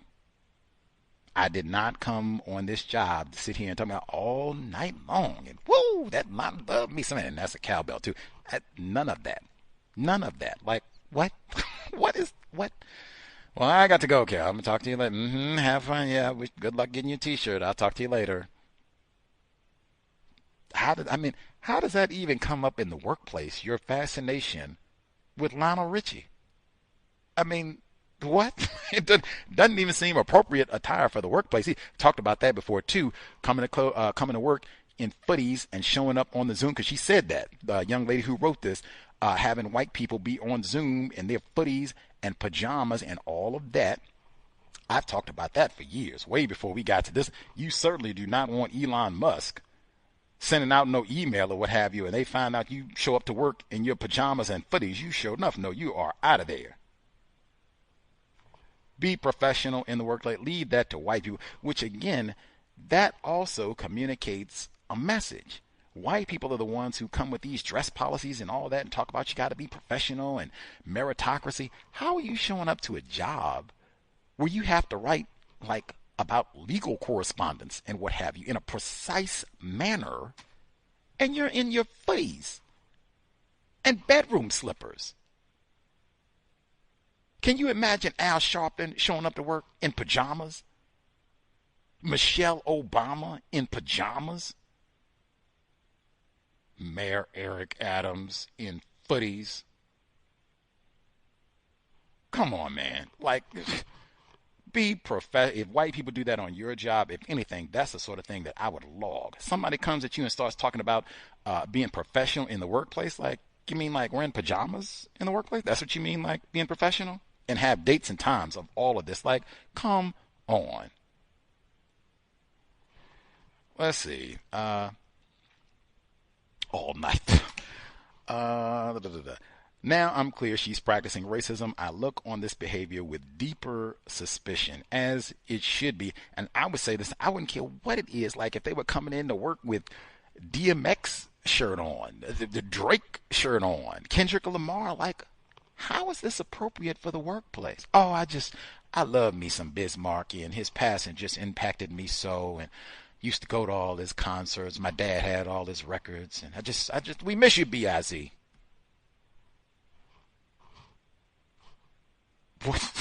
What? I mean, okay, write that down, go to the bathroom. But yeah, I'm not coming in to talk about none of that. And what she said, recognizing this as racist behavior, especially if they're coming up to talk to you, the only black person that works there, about their fascination with Lionel Richie or any other Negro entertainer. And we've heard this before, where people, they have some sort of hip-hop fascination. I think people have said that they had white employees, they love Will Smith. I got to come in and find my black employees and just talk about Will Smith all day long. And whenever we have free time, come on, man.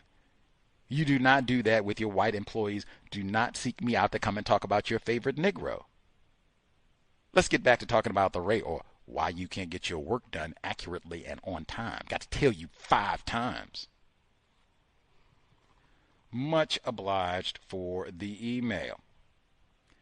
Number again, 605-313-5164. The code 564-943 pound. Press star 61 if you would like to participate. We have folks, I said before, we should be working a code. How do you handle attempt to neutralize when you get these lazy white people on your job and they are trying to offload and get you to do all of their work, pretending that they're incompetent or need to be trained more, or have their hand held, so-called. If folks have been working on a code to help neutralize that and figured out some strategies that work, please share. Again, the federal employees, folks, where have seen where that's had an impact on you directly or other non-white people that you are around, let us know, as well as young academic talked about teaching. Might even be well, given the attack on the Department of Education, might work out well that he didn't get all that teaching time because he'd be booted out anyway. But if folks have suggestions, young academic dealing with the trauma, being a privileged black male in the workplace that we talked about for a couple of weeks now. Folks emailed thoughts, commentary, pass those along. Much obliged. Folks thought about that, have input. You can share that also, or certainly your own situation. 605-313-5164. The code 564-943 pound. Press star 61 if you would like to participate.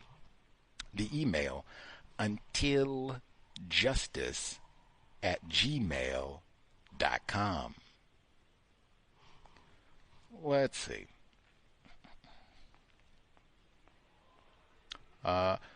Non-Clemson dad, 00 Dumples, Mama C should be with us as well. Hello, can I be heard? Yes, sir. All right, good evening, everyone. First and foremost, me and Mama C do appreciate having workplace racism on Thursdays as opposed to Fridays. But in any case, a couple of things to report. I personally have not been directly affected by the changes on the federal level with all the alleged cuts and layoffs. But at the very least, I am getting questions on my level. I did have a couple of conversations with people about it, including my own manager and a couple other people as well too. And as far as I know right now, at least with the stuff that I work on, nothing has been affected. This is not to say things won't get affected, but things have not been affected yet. Even though I work for the local government. Federal funds do come through my agency, department, and even the local government. Put the different things as well too. Case in point, a newly elected county councilman came up to me after a meeting this past Monday, so about 3 days ago, and was asking me about the grants I particularly managed because he was trying to understand it. Under normal circumstances, this would be a non-question or a non-issue, but it's curious because I've been made aware that the current county council wants to reduce funding for the local transit provider. With the particular funds that I manage, one of the things we do to keep them from lapsing, because sometimes we don't get applicants for the funds, is that we funnel the funding off to the local transit provider to use for things like building new sidewalks if there weren't any sidewalks before. And one of the things I've been made aware of is that the new county council wants to find ways to zero out the funding that is currently given as local match to the local transit provider. So when he comes up to me with a smile on his face and wanting to shake my hand and calls me, hello, young man, at least to me, it came off as more than a bit slimy and deceitful. Next, while going through a request for qualifications, RFQ, for an upcoming transportation project that I'm working on, all the applicants listed partnering with disadvantaged business enterprises, or DBEs. When I investigated the DBEs, they turned out to be women-owned businesses. This is very interesting because I can find some DBEs that are Black-owned. It is very hard. Well, depending on the kind of sector you're working in, if anyone is familiar with a NAICS code, it means, national something. It's about the type of industry you work in, right? For the most part, it's very hard to find any Black businesses that work in the NAICS code that I work in, basically planning. But some do exist. I did find one, but they're mostly stationed in Tennessee, but they opened up an office here where I live in South Carolina. But anyway, when I looked up the particular DBEs for the project that I'm working on, all I found was women-owned businesses, and I couldn't find any information, so I suspect they were white women businesses. And they had quite a couple of workers, even ranging as high as 50 workers, and a lot of them were men, white men in particular. Let's see. With the RFQ project, part of the project is going to be will be going to the work site, which means private citizens' properties. When such a thing occurs, there is a legal right for government to go onto someone's property for such projects to occur, but public advertisement is done. I asked if the notice is mailed then as well, to which the state engineer said no. I asked because I was told by the head county engineer administrator, the one that signed up for my engineering license a little while ago, and she told me that county workers went to a work site that was along the roadway off the people's property, and those county workers got a gun pulled on them. They had no intention of going on to anyone's property as they were working on a roadside ditch. The project manager said most of the property meetings, at least for the particular project that we're working on right now, will be left to the consultants for the initial meet and greet and knocking on people's doors.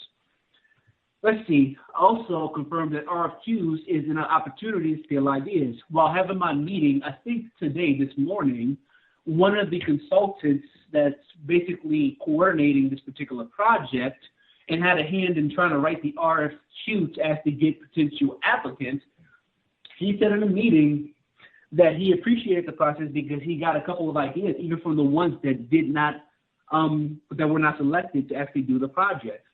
I remember a couple months ago or sometime last year, me and my friend were thinking about applying for a project in North Carolina. And at that time, it was called an RFI, which means Request for Information. And after having a conversation with my friend, he decided that it'd be a bad idea to apply for this project because all they're doing is trying to get information on how you would go about doing the project. And then once they get your idea, they'll go hire someone else and give them your idea. So we chose not to apply for that particular RFI at the time in North Carolina. Recently, towards the end of January, I applied for a job at the local transit provider where I met the qualifications and did not even get an interview. And 5 people who didn't even qualify got an interview. this was interesting. So today I had another meeting at the transit provider, which is one of their monthly meetings, as I'm a liaison to their agency. And the director of the agency admitted that they interviewed 5 people so far for the position, and none of these 5 people thus far even qualified or had any of the things they needed to even do the job. They didn't have the skills. So I wonder how they even got an interview personally. But I haven't even got a call back, and I don't suspect I'll get one at this point if I haven't been called yet, as I have put in my application about a month ago at this point. I sought the advice of a black male who was on the transit board, who actually specializes in HR. I asked him, can he take a look at my resume? I did that today. And after he looked at my resume, he felt that I did have the qualifications to at least apply for the job. And after that, I told him that I already applied for the job and I haven't gotten an interview yet. And he advised me to go ahead and email the managing director of the transit agency to see what potential skills they wanted to find in their applicants for the job. I will send that email. I already crafted it, and I will send that email out tomorrow morning. And I guess I'll see if they even bother to respond to me at that point. On a side note, ironically enough, the local transit provider has given me an opportunity to work to get a CDL. Trying to understand transit planning more, and I figure trying to understand it from the bus operator side was a good way to improve upon my transit planning skills. So, and they're paying for it, so I do appreciate that. But I do find it interesting that if you were to look at the job description and you looked at the things I've done in my current position, it definitely falls within the job description. But for whatever reason, I didn't get a interview. And aside from that, there was a woman I know who works for the local government who was associated with the transit provider is also part of the local government. And she put in a word with the HR department. It was like, this person is applying. And, that ain't do anything for me. So, and these are 2 black people I was talking to. So maybe that's where I went wrong. With that, hold on. Let me ask if my wife wants to add anything. Give me 1 second.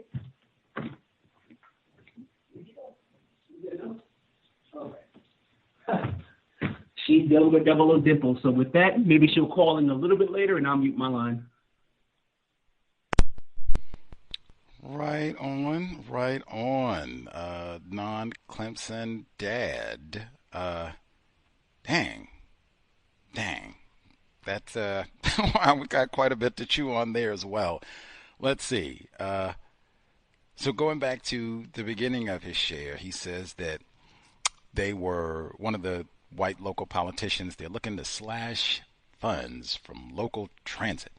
Now, this is in an area where they don't even have sidewalks. South Carolina, we talked about that before, and lots of black people, black males, privileged in particular, end up being hit victims, traffic fatalities because they are out walking and don't have a sidewalk.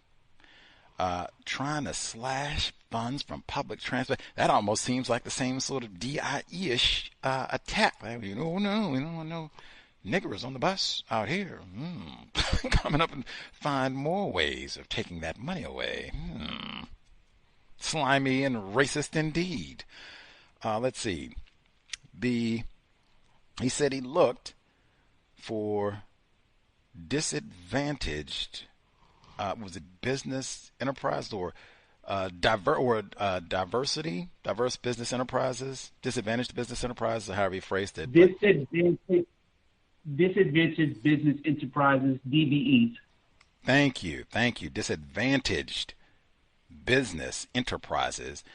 And I would think, who is more disadvantaged than Leroy and Lakeisha? Women. Now, haven't I said that for years? When you see women, they mean it's only one woman on the planet.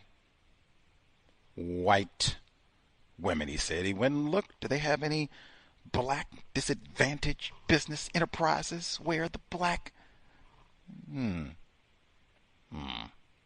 And even when he looked more into the details, he says, wow, they got these 50, and it looks like it might be all white women. He said he looked in some of them, they had 50 workers. Wow. Now, I mean, that's not, Amazon or Costco or anything like that. But I mean, hey, now we heard today when they talked about black-owned bookstore in Chicago, underground bookstore, Calumet Heights, one person.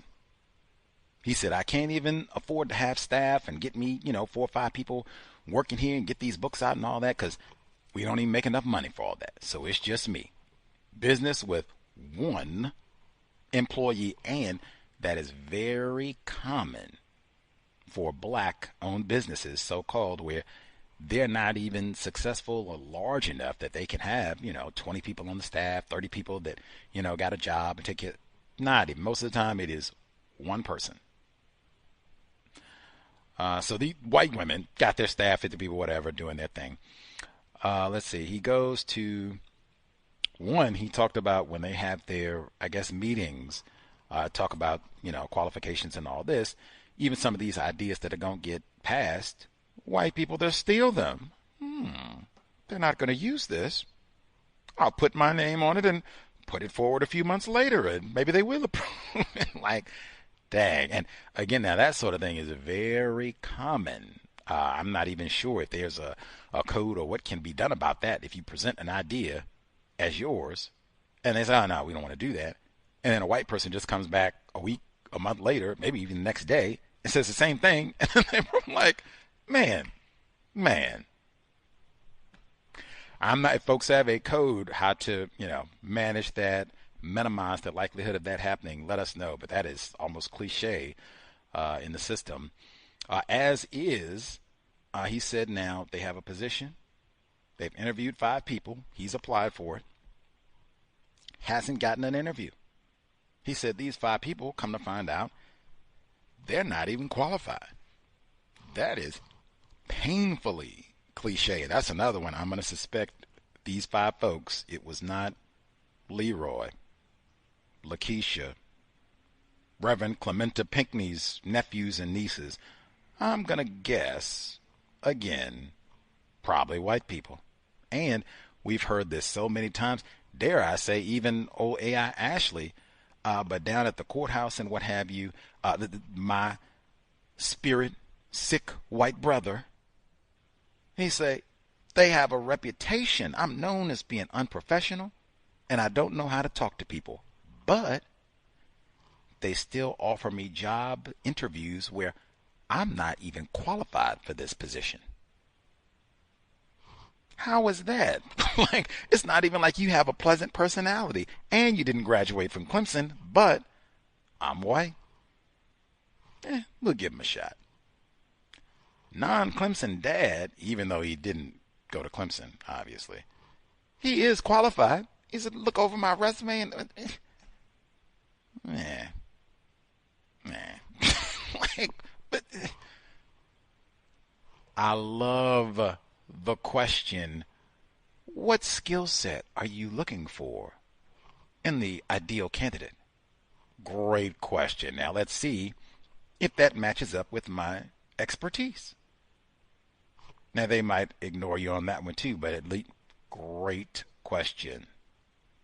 And even another illustration, so frequently these sort of situations where you have white people, he just told us, are not qualified. He is. These sort of situations where we non-white people victims think, did I do something? Maybe I should have went to Clemson. Maybe I take a few classes. I get that on my resume. I'm not wearing the right clothes? Maybe I need to do something. I get my clothes right and not do, and thinking it's something defective about us. Wait a minute. I'm the valedictorian. These lame 5 white people, that's not valedictorian. They not even salutatory. They got some lames that aren't even qualified. I can't even get an interview. System. That's why A.I. Ashley, she can be hired, promoted even. Lame white dude at the courthouse. He told us at the courthouse they got the white woman that can't even type, but I got a job. And I'm not worried about no email from Elon Musk, nothing else. I'm cool. That's how. System of white supremacy. White people, non-white people who are qualified. You better be shaking in your boots. Let's see. He said, and for this job potential, he got a kindly word, which is stunning. He said it was another black person that, hey, look out. He got, non-Clemson dad. He going to put in an application. He's a pretty intelligent fella, not a rapist. Look out for that application. Dang. I can't even get an interview. I got the system of white supremacy. I bet those 5 that I think white people, I bet none of them had anybody give heads up. Hey, Bridget, she's got application. Look out, because we got the white women, Bridget, she got an application. Look out for her. Not even there. I'm white. I don't. Much obliged, non-Clemson dad. I did not forget he said they were going out to do the survey and what have you, and they had guns pulled on them.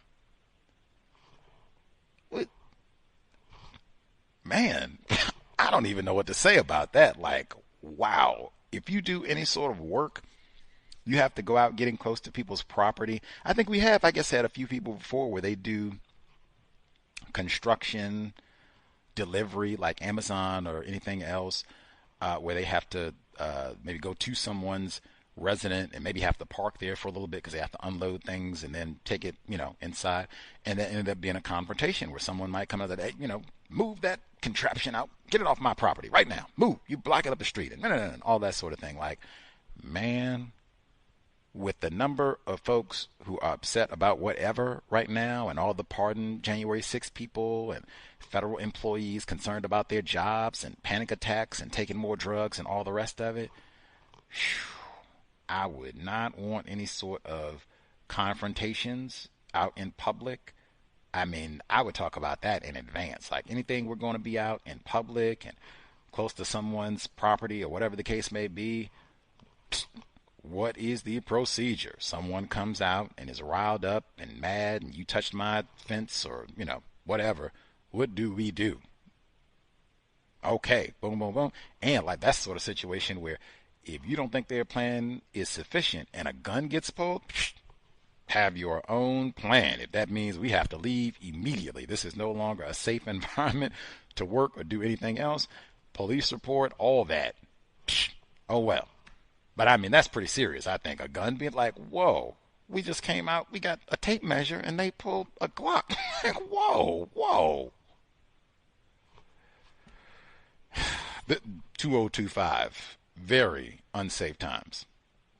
Especially if you're out in public on a job or what have you, you could be dangerous even if you're in an office, because people disgruntled, or if you work with the public and you have people coming, in that you have to serve. But once you have to leave the office and you're just out in the public, be alert.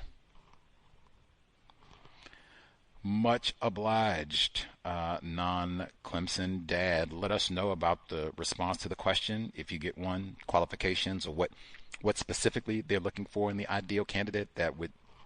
We would love to know. And bravo for having that resource. He said having, what shall I say, someone maybe who has a little bit more experience in your field that you can speak with, ask questions. I think the metaphor frequent people will use is pick their brain and get their thoughts on a specific situation. That is awesome. If you don't have that sort of resource, see if you can develop one. If they work in the vicinity where you do or same region, great. All the resources, they may be online, Zoom, maybe you went to school with them, whatever. But see if you can cultivate that sort of resource in your field. They can be an invaluable resource, and then you can be that resource for someone who is younger. Let's see. Much obliged, non-Clemson dad. Let's see. Number again, 605-313-5164. The code 564943 pound. Press star 61 if you would like to participate. The email untiljustice@NBC gmail.com. The Thursday Switch, I am loving it in terms of having Neutralizing Workplace Racism back on Thursday and book club on Friday. So hopefully, at minimum, it has not been a problem for folks who are listening in. And if this works out better, grand, because this is the way it was to begin with. Man, for a reason, the way it was to begin with. Any hoodles. If other folks, commentary, suggestions to add, feel free. Again, not for spectators. We'll be here tomorrow, same time, 8 p.m. Eastern, 5 p.m. Pacific.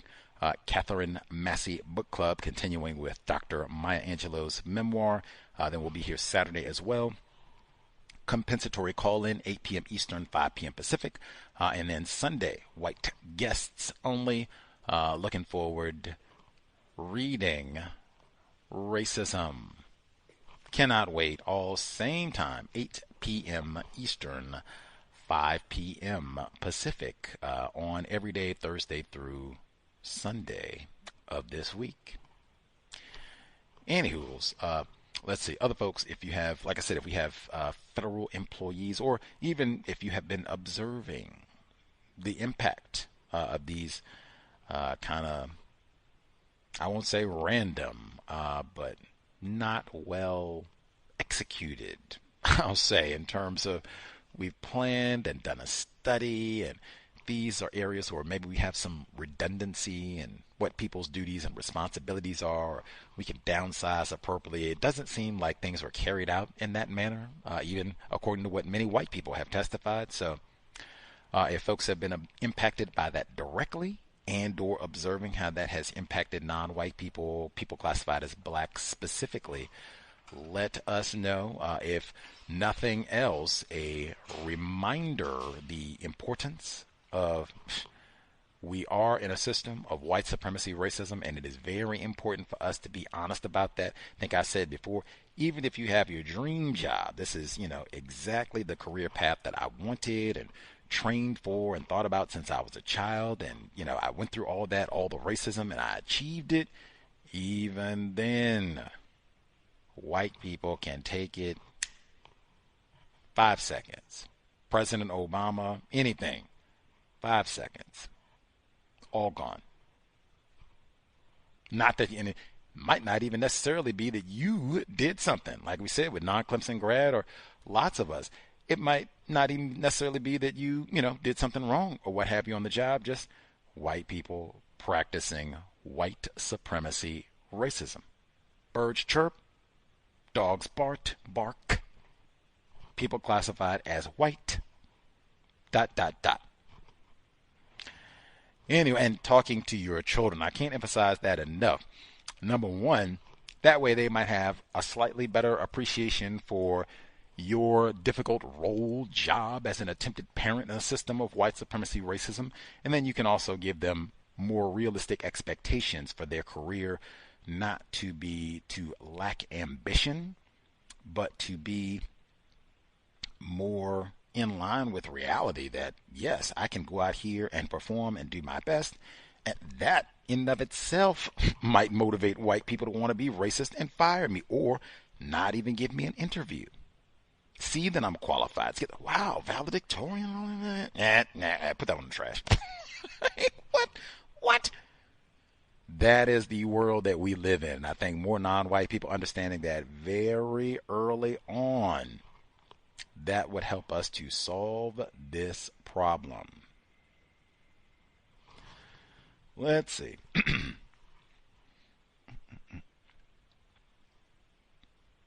Double checking. I don't know if the folks are spectating or what. We'll give them 5 minutes, see if they have other commentary related to what's happening in their workplace, and see if they either have suggestions or, like I said, what's transpiring with the federal employees, especially if we have folks who are outside D.C., because I do think that is very important. I suspect many people would not readily think of Oklahoma, Iowa, Oregon as a place that has, wow, it's a lot of federal workers there. Yes, they are so widespread, and yes, you have non-white people across the land stressed about all of this. And Just that alone. I mean, we had folks in the audio clips, they were talking about this reverberates out through a whole attempted family. Children, even, I'm supposed to go to school. I'm not sure. Will mother have a job when we get home? Will she be able to pay rent? We have to drop out of school and go get a part-time job? I mean, what? Go work at the chicken factory getting guts up off the floor? Is that what? Attempted family. And again, hardest job in the known universe. Design. This is exactly why Fuller, he talked about that racial dislocation. I am sure this will be a part of that. The report that I read about workers down in Atlanta at the CDC being laid off said, oh man, I don't even know or I can't. It's not I don't know now. I cannot afford my house. Man, it will probably be large numbers of non-white people in that position. Heard that black bookstore owner in Chicago. So just being very honest with yourself first and foremost, being very frugal, and then talking with your offspring about all of this in advance, because I am sure there are a lot of folks who had federal jobs and been working there and felt super secure and stable, and now and through no fault of their own doing, which makes it even worse, but still the same problem to deal with. Unless they want to blame you for not voting, I guess. Let's see. Make sure we didn't miss our emails. Folks there, last 2 minutes. Hey, Let's thank Lauren. Yes, ma'am. I just wanted to share something that I didn't say earlier. I guess I had this experience on the job. So last week I took a couple of days of leave. I usually do my time and attendance and, turn this in on Thursday, okay? But I was taking leave on Wednesday, Thursday, Friday. So I turned in the time and attendance on Tuesday. I go out of town, and Wednesday, the day I'm out of town, and the white lady who is my boss, she knows I'm out of town because she's the one who approved the leave, okay? She sends me an email on Wednesday, and she wants me to change something on my TNA. 1 minute.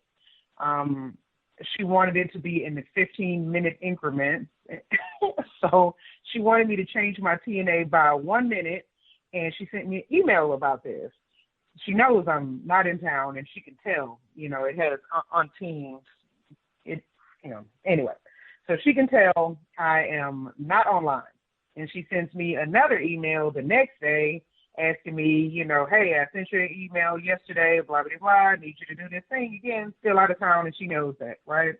So she does this 2 times. I get back, check the emails, make a response. And by the way, she could have fixed it if she wanted to. I mean, I don't even think it was really an issue. But she just wanted to tell me to do something different. So someone else fixed it. I told her it had already been resolved. And I don't know. I think she just sent me the emails to make it seem like she emailed me and I wasn't answering her. Now, there's that trail. That's all I have. Thanks. Much obliged, Lauren. Just for context, for listeners, if they've been paying attention to Neutralizing Workplace Racism, I suspect this is the same race soldier white woman who, it might be years at this point, or at least a good solid year or so, says, oh man, this nigger woman is doing a hybrid work schedule and gonna work 4 days a week. Gonna have the audacity to not be here on Fridays. Ugh. And just making it a part of her routine to find some, really, make up, lie, fabricate some justification to disrupt her Friday. I got to send an email or a call or accusation, you messed this, or she would put the deadlines. That was it. She would get all this, well, I'm going to need this Friday by noon. Like, well, I don't, well, Friday by noon. That's what I'm need. Like, do this sort of thing all the time where both of us are like, that seems like one is mad. This nigga woman is not here. Oh, I hate it. And then two, I'm going to see if I can mess that up. I'm going to either get her to have to cancel it and come in, or I'm a pester. I'm a pester and lie and make up. That's what I'll do. I'll sit around all day on Friday as opposed to working with people that are here and all that. I'm a pester and nigga woman in here. Nigga woman in here. I'm going to call nigga woman in here. Can't believe that nigga woman in here. That's the same white woman. Now we get here. Same setup.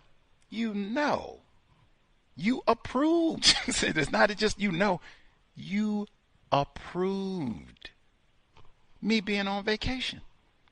Have a good time, brings back a Coast Guard, and, no cooties. I go out of town immediately, like she said, so I can set up that trip. See, we got this nigga woman. She's not even responsive. I send her an email. It's just a short one. Can you fix your time card? She doesn't even respond. I'm not here. That's what I say. White people do so much of that where it's not ignorance. It's not, what? Oh, man, I didn't even know you were in Bermuda. Who said? Nah, man, You just, and like I said, that disrupt nigga woman on vacation. Who says she can go on vacation? Who knows that she done went to Bermuda? I ain't been to Bermuda. Oh, makeup. Yeah, she didn't go. And what's the problem? You stole 60 seconds of our time.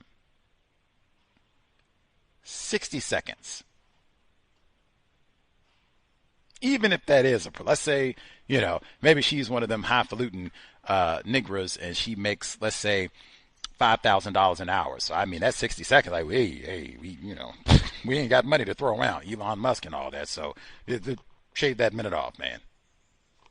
You could have fixed. The problem was already fixed.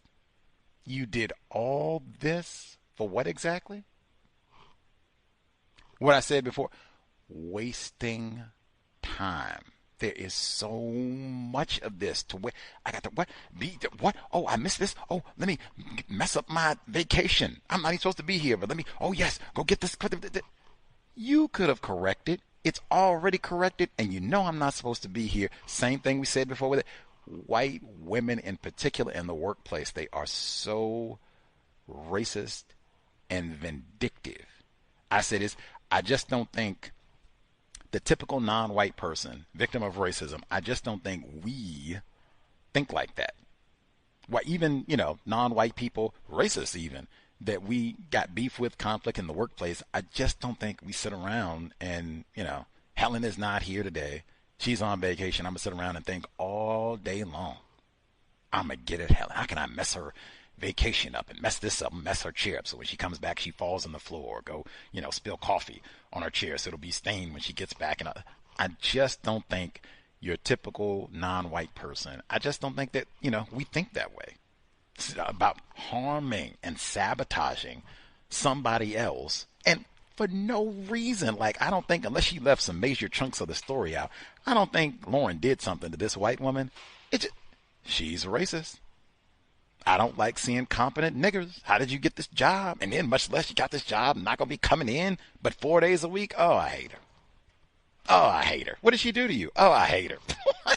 I just think we have a difficult time grasping that. And then these sort of like, what? She's just being racist and annoying me for no reason? Yep. And this sort of behavior is widespread. That's Fuller said. It doesn't get any better. Tacky one more time. And I bet did you have a refreshing time off? We missed you so much. You're such a beautiful presence in the office. Nah. Let's just get to work. That's also why I said. Hey, Jeff, can I add something else? Yes, ma'am. She never sees me in the office. This lady is so unpleasant to work with to where, so she's completely remote at this point. She never has to come into the office. The rest of us do. And, she hasn't come into the office for maybe 2 years. thing. And she's mad. Now, see that? Mad because victim here, 4-day work, which was legal. It's not like she cheated or, did something criminal or what have you to get this. It was right in the policy and procedural, totally allowable for other employees. Mad. You got the 4-day work week. And what I said, it's not like we got beef. It's not like she did something to this white woman, stole her chair or stole her office spot or wronged her in some way. You're not even here. We don't even have direct contact. But I'm mad. The system of white supremacy. And that's why I said it's so important in my view that we talk to our offspring and such, because that is really difficult to grasp. Like, I don't know you. I'm not thinking about you. I don't have no sort of vendetta. I'm just trying to come to work, do my job best I can, earn as much money as I can. Maybe I can get that raise, and then I go home. That is the vast majority of non-white people. Certainly not all, but that's most of us. Most of us. And then, do what? You're not even here. You should be the most pleasant person in the world. You're not even here. You're not even here. What reason do you have to have beef with me? Much less to disrupt my vacation when you know I'm not here. What reason? What logic? That's why I say when it's not like there's no logic at all, there's no evidence, that's when you know this is white supremacy racism, because there's nothing else there.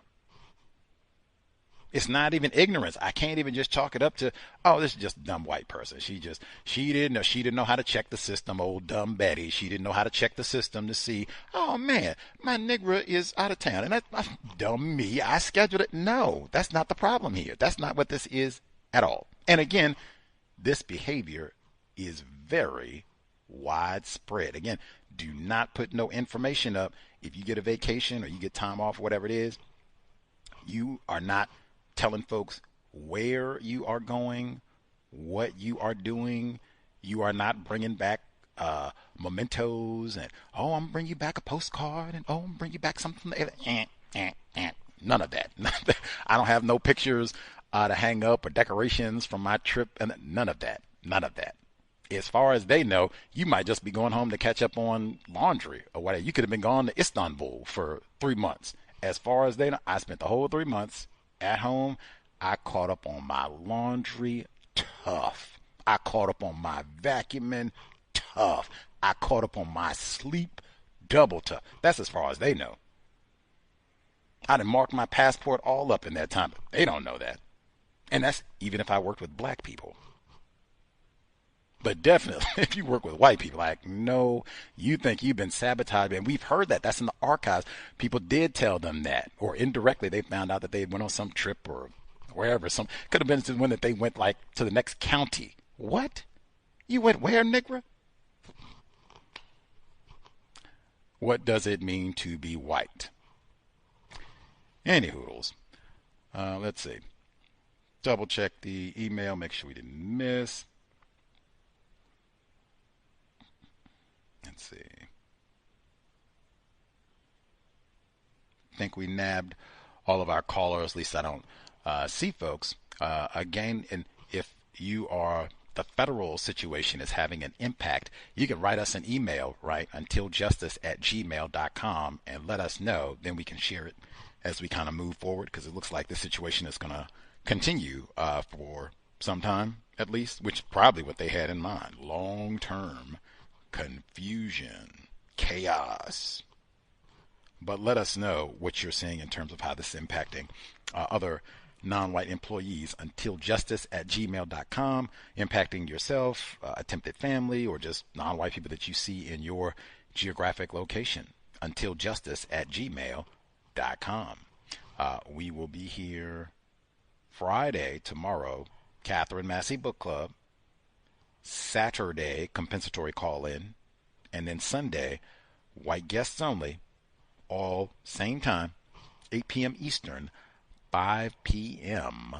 Pacific. Let folks know if you think they would benefit, learn a little bit about what it means to be classified as white, what racism, white supremacy is, and how it works, especially if they're a non-white person and they're having some anxiety about the workplace. For sure, this might be a time. Share Neutralizing Workplace Racism. They can drop an email or call in and share their experiences. But at least one resource that you know of, if there are black people, non-white people having a tough time with all of this, every Thursday, Neutralizing Workplace Racism. That's it. I think we got everybody. Much obliged. Hopefully worthy of your Thursday evening. Sobriety would be best under conditions of white supremacy, especially given all of the stress with all of this. I know it can be really easy, and really race soldiers, they encourage, hey, you're stressed and worried about job and employment. Let's go get a sip. Let's go, happy hour. Yes, all of this is very stressful. Losing employment, or even the thought of having your employment just snatched away from you. And again, not because you did something wrong or weren't showing up to work or were being late. None of that. But having your employment taken away from you, that is super stressful. That should not be cause to forget.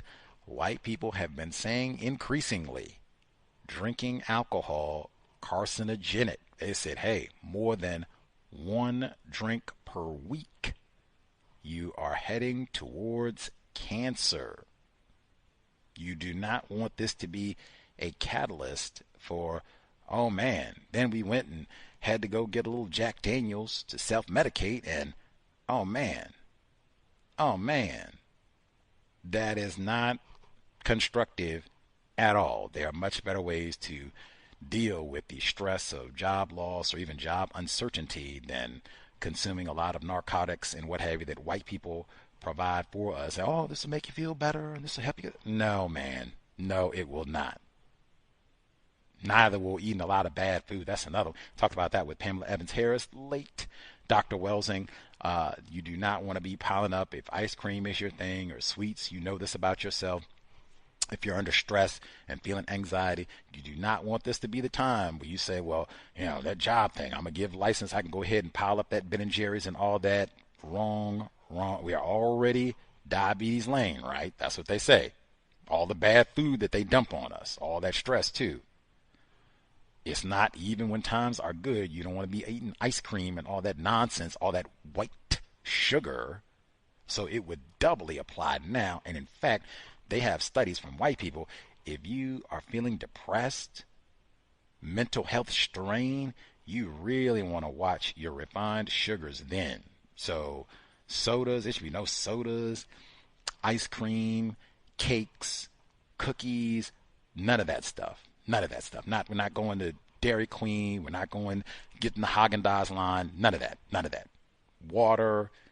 Try to get good rest. Might want to do some time where you can meditate, but really be about self-care in these times of high anxiety, not things that are just going to further break your body down, further break your health down.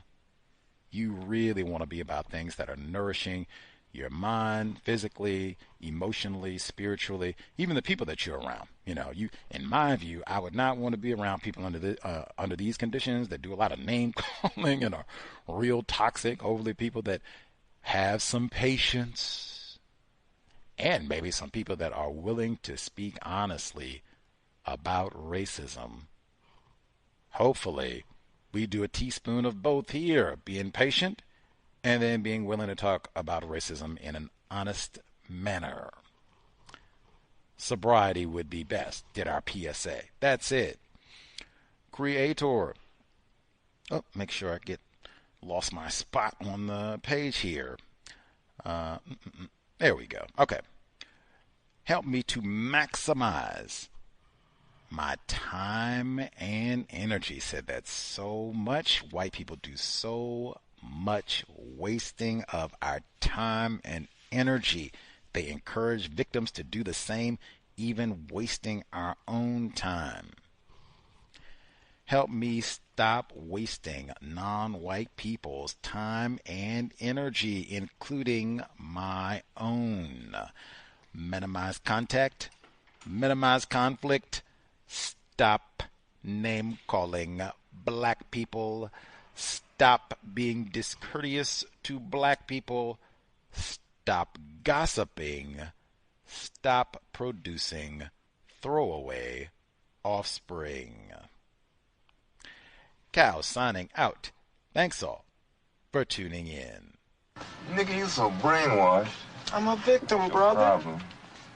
You're a victim. I'm a victim of 400 years of conditioning. Shut up. The man has programmed my conditioning. Even my conditioning has been conditioned.